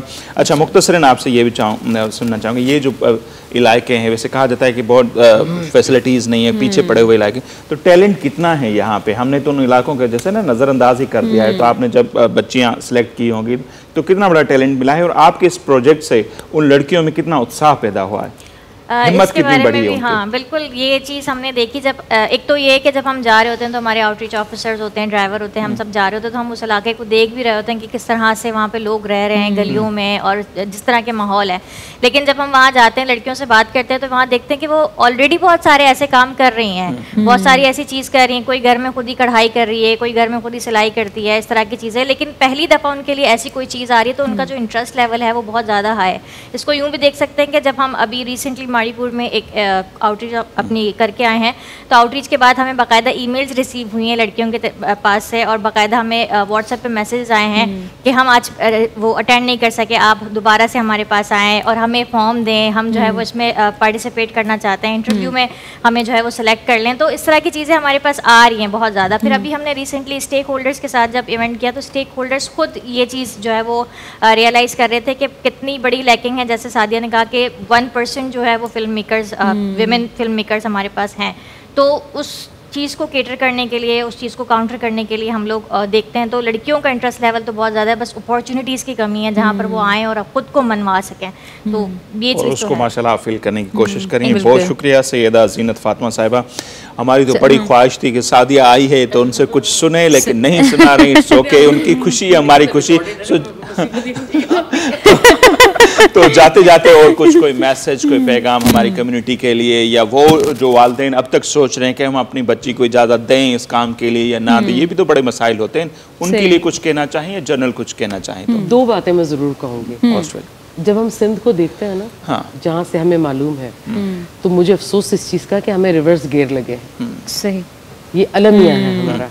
जिस ज़माने में मिस्र में एहराम बन रहे थे, एहराम में मिस्र बन रहे थे, तो उनकी ममीज़ बॉडीज़ को ममीज़ करना एक आर्ट है, ठीक है। उस आर्ट में उनको पता था कि किस कॉटन में लपेटना है तो ये हज़ारों साल चलेगा, और उनको पता था कि ये कॉटन हमें सिंध से मिलेगी। तो इट्स मीन कि इंडस्ट्रियलाइजेशन का बात कर लें या यूजेज ऑफ चीज़ की या प्रोडक्शन की बात करें, वहाँ हम स्टैंड करते थे, हमें रिवर्स गियर लगा है, नंबर 1। नंबर 2 ये कि अब जो सूरत हाल हमारे सामने है उसमें फिर एक आप चीज़ देखिए कि फिर बीच का गैप है जो कि ज़रा सा वर्स्ट टाइम है। मेरी नानी दादी ने नहीं पढ़ा इस बात के तहत कि जी हमारे यहाँ लड़कियों को नहीं पढ़ाते, और उसमें बलोचों का भी बहुत बड़ा रोल है जी। ये इसको हमने जोड़ दिया अपनी गैरत से। औरत की जहालत भी हमारी गैरत है, सही। औरत का जायदाद का हिस्सा भी हमारी गैरत है, और ये बेसिकली ये गैरत का ऑपोजिट है, ये गैरत नहीं है, सही। अब सवाल ये है कि हुआ क्या।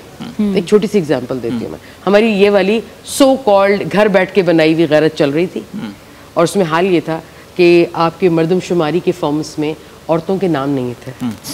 अचानक 2-3 चीज़ें हुई, ड्राउट्स आए, चला लिया, बेनज़ीर इनकम सपोर्ट प्रोग्राम आया, और पैरेलल हमने 2-3 ये देखे, लाइक सैलाब बहुत बुरा आया, सारा कुछ। हमने गैरत का मयार दिनों में बदलते थे, सही। और हुआ क्या कि आपको चूंकि सिस्टम की ज़रूरत थी तो आपको आईडी कार्ड्स बनाने पड़े। आईडी कार्ड के लिए आपको बे फॉर्म पे घर की औरतों की मौजूदगी को डालना पड़ा। हम एग्जिस्ट तो कर रहे थे, हम हिसाब किताब में कहीं नहीं थे। तो हमें पेरेंट्स को, मैं भी इसी धरती से हूँ ना, मैं कोई बाहर से तो नहीं आई जो मैं वो बातें कर रही हूँ जो भी हो ही नहीं सकती, नहीं, मैं इसी दर से ही हूँ। मेरे खमीर में वही सारी चीज़ें जिसको मैंने अभी एहराम मिस्र से जोड़ा है। सवाल ये आ रहा है कि इससे पहले कि गुर्बत या जहालत आपको आके दस्तक दे के कहे जी मैंने आप पे हमला कर दिया है, आप बचें। और ये जो सफ़र है ना, उनको दें जो पूरी इंसान है। मैं फिर दोबारा दोहराऊंगी, आपके इतने अच्छे प्रोग्राम के तवज्जुह से मैं बात करना चाहूँगी कि मैं ये नहीं कह रही कि आप अपनी गैरत छोड़ दें। गैरत वेरी करती है। मेरे बाप के नज़दीक गैरत का म्यार कुछ और है, मेरे भाई का कुछ और हो गया क्योंकि he is not in Pakistan now, ठीक है। हो सकता है कि मेरे बेटे की गैरत का म्यार तब्दील हो जाए। तो एक घर के 3 मर्दों की 3 औरतों की गैरत के वो वेरी कर रहे हैं ना, तय करें कि आपने करना क्या है। और अगेन आप नहीं कर सकते, रियासत आपके साथ नहीं है, उस तरह से इस तरह होना चाहिए। समाज आपके साथ नहीं है, समाज सिर्फ उस वक्त आपसे बात करता है जब उसको लगता है कि आप उसकी अगेंस्ट जा रहे हैं, आप उसकी बुनियादों को हिला रहे हैं। हमें नहीं हिलाना, हमने किसी को टक्कर नहीं मारनी है, हमें सिर्फ इतना पता है कि हम इंसान हैं, हमने जीना है। तो प्लीज़ इस चीज़ को समझें। और वो जो अचानक से आपने आईटी कार्ड भी लड़कियों के बना लिया, इसी तरह मैं मज़ाहिब के हवाले से भी कहूँगी कि जो हमारा कॉन्सेप्ट है कि जी हम पर्दा करते हैं और बहुत अच्छी बात है, तमाम रिलीजन में रहा है, ये कोई एक की बात नहीं है। लेकिन जब ज़रूरत पड़ती है तो मुस्लिम ममालिक के अंदर भी सफ़र के लिए आपको बग़ैर हिजाब की तस्वीर ज़रूर चाहिए। सही।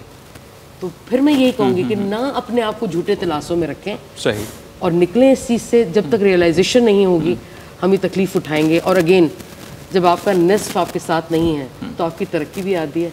और मर्दों का बोझ बहुत है, मर्दों ने अपने ऊपर डबल बोझ डाल लिया है, तो मुझे उन पे डिवाइड करें उनको थोड़ा। I believe in a world, I don't believe in a world without man. तो मर्द के बोझ को भी, अगर मर्दों ने अपने बोझ को भी कम करना है तो उसको अपनी निस्फ को अपने साथ रखना। बिल्कुल, बहुत शुक्रिया सादिया, और ज़बरदस्त बातें सैयदा ज़ीनत फ़ायदा साहब, thank you so much again आपका बहुत शुक्रिया। और इस सारे रूह रवां जो हैं इस प्रोग्राम के वो हैं फ़हीम शाद, उनका कहीं जिक्र नहीं आया, तो सारी खुशी हो रही है कि हमारी जो ख़वातीन हैं वो इसको लीड कर रही हैं, डायरेक्टली बुलाएंगे। हाँ, इनके पीछे पीछे जो हैं फ़हीम शाद भी हैं, उनके लिए हमारी बहुत सारी दुआएं हैं, नेक ख्वाहिशात हैं। छोटी उम्र में माशाल्लाह उसने बड़ा ज़बरदस्त काम किया है, कर रहे हैं, और इंशाल्लाह और आगे करेंगे। और आने वाले दिनों में हाँ, वो ये सब करवा, वो जाग उठा है। सो इंशाल्लाह आने वाले दिनों में फ़हीम को भी इधर बुलाएंगे और उनसे भी जानेंगे ये सब कुछ कैसे हुआ है। नन्ही सी जान, इतने बड़े काम बोलते हैं लेकिन वो सबको सपोर्ट भी बहुत कर रहे होते हैं, वो लेके चल रहे होते हैं साथ कि नहीं हो जाएगा, कर लेंगे। सो नाज़रीन, अॼु जो असांजो जेको ही प्रोग्राम आहे हिते पंहिंजी पुॼाणी ते पहुचे ऐं इंशाल्लाह हयाती रही ईंदड़ हफ़्ते वरी अवांजी ख़िदमत में हाज़िर थींदासीं। तेसिताईं असांखे ॾींदा इजाज़त। अल्लाह निगहबान।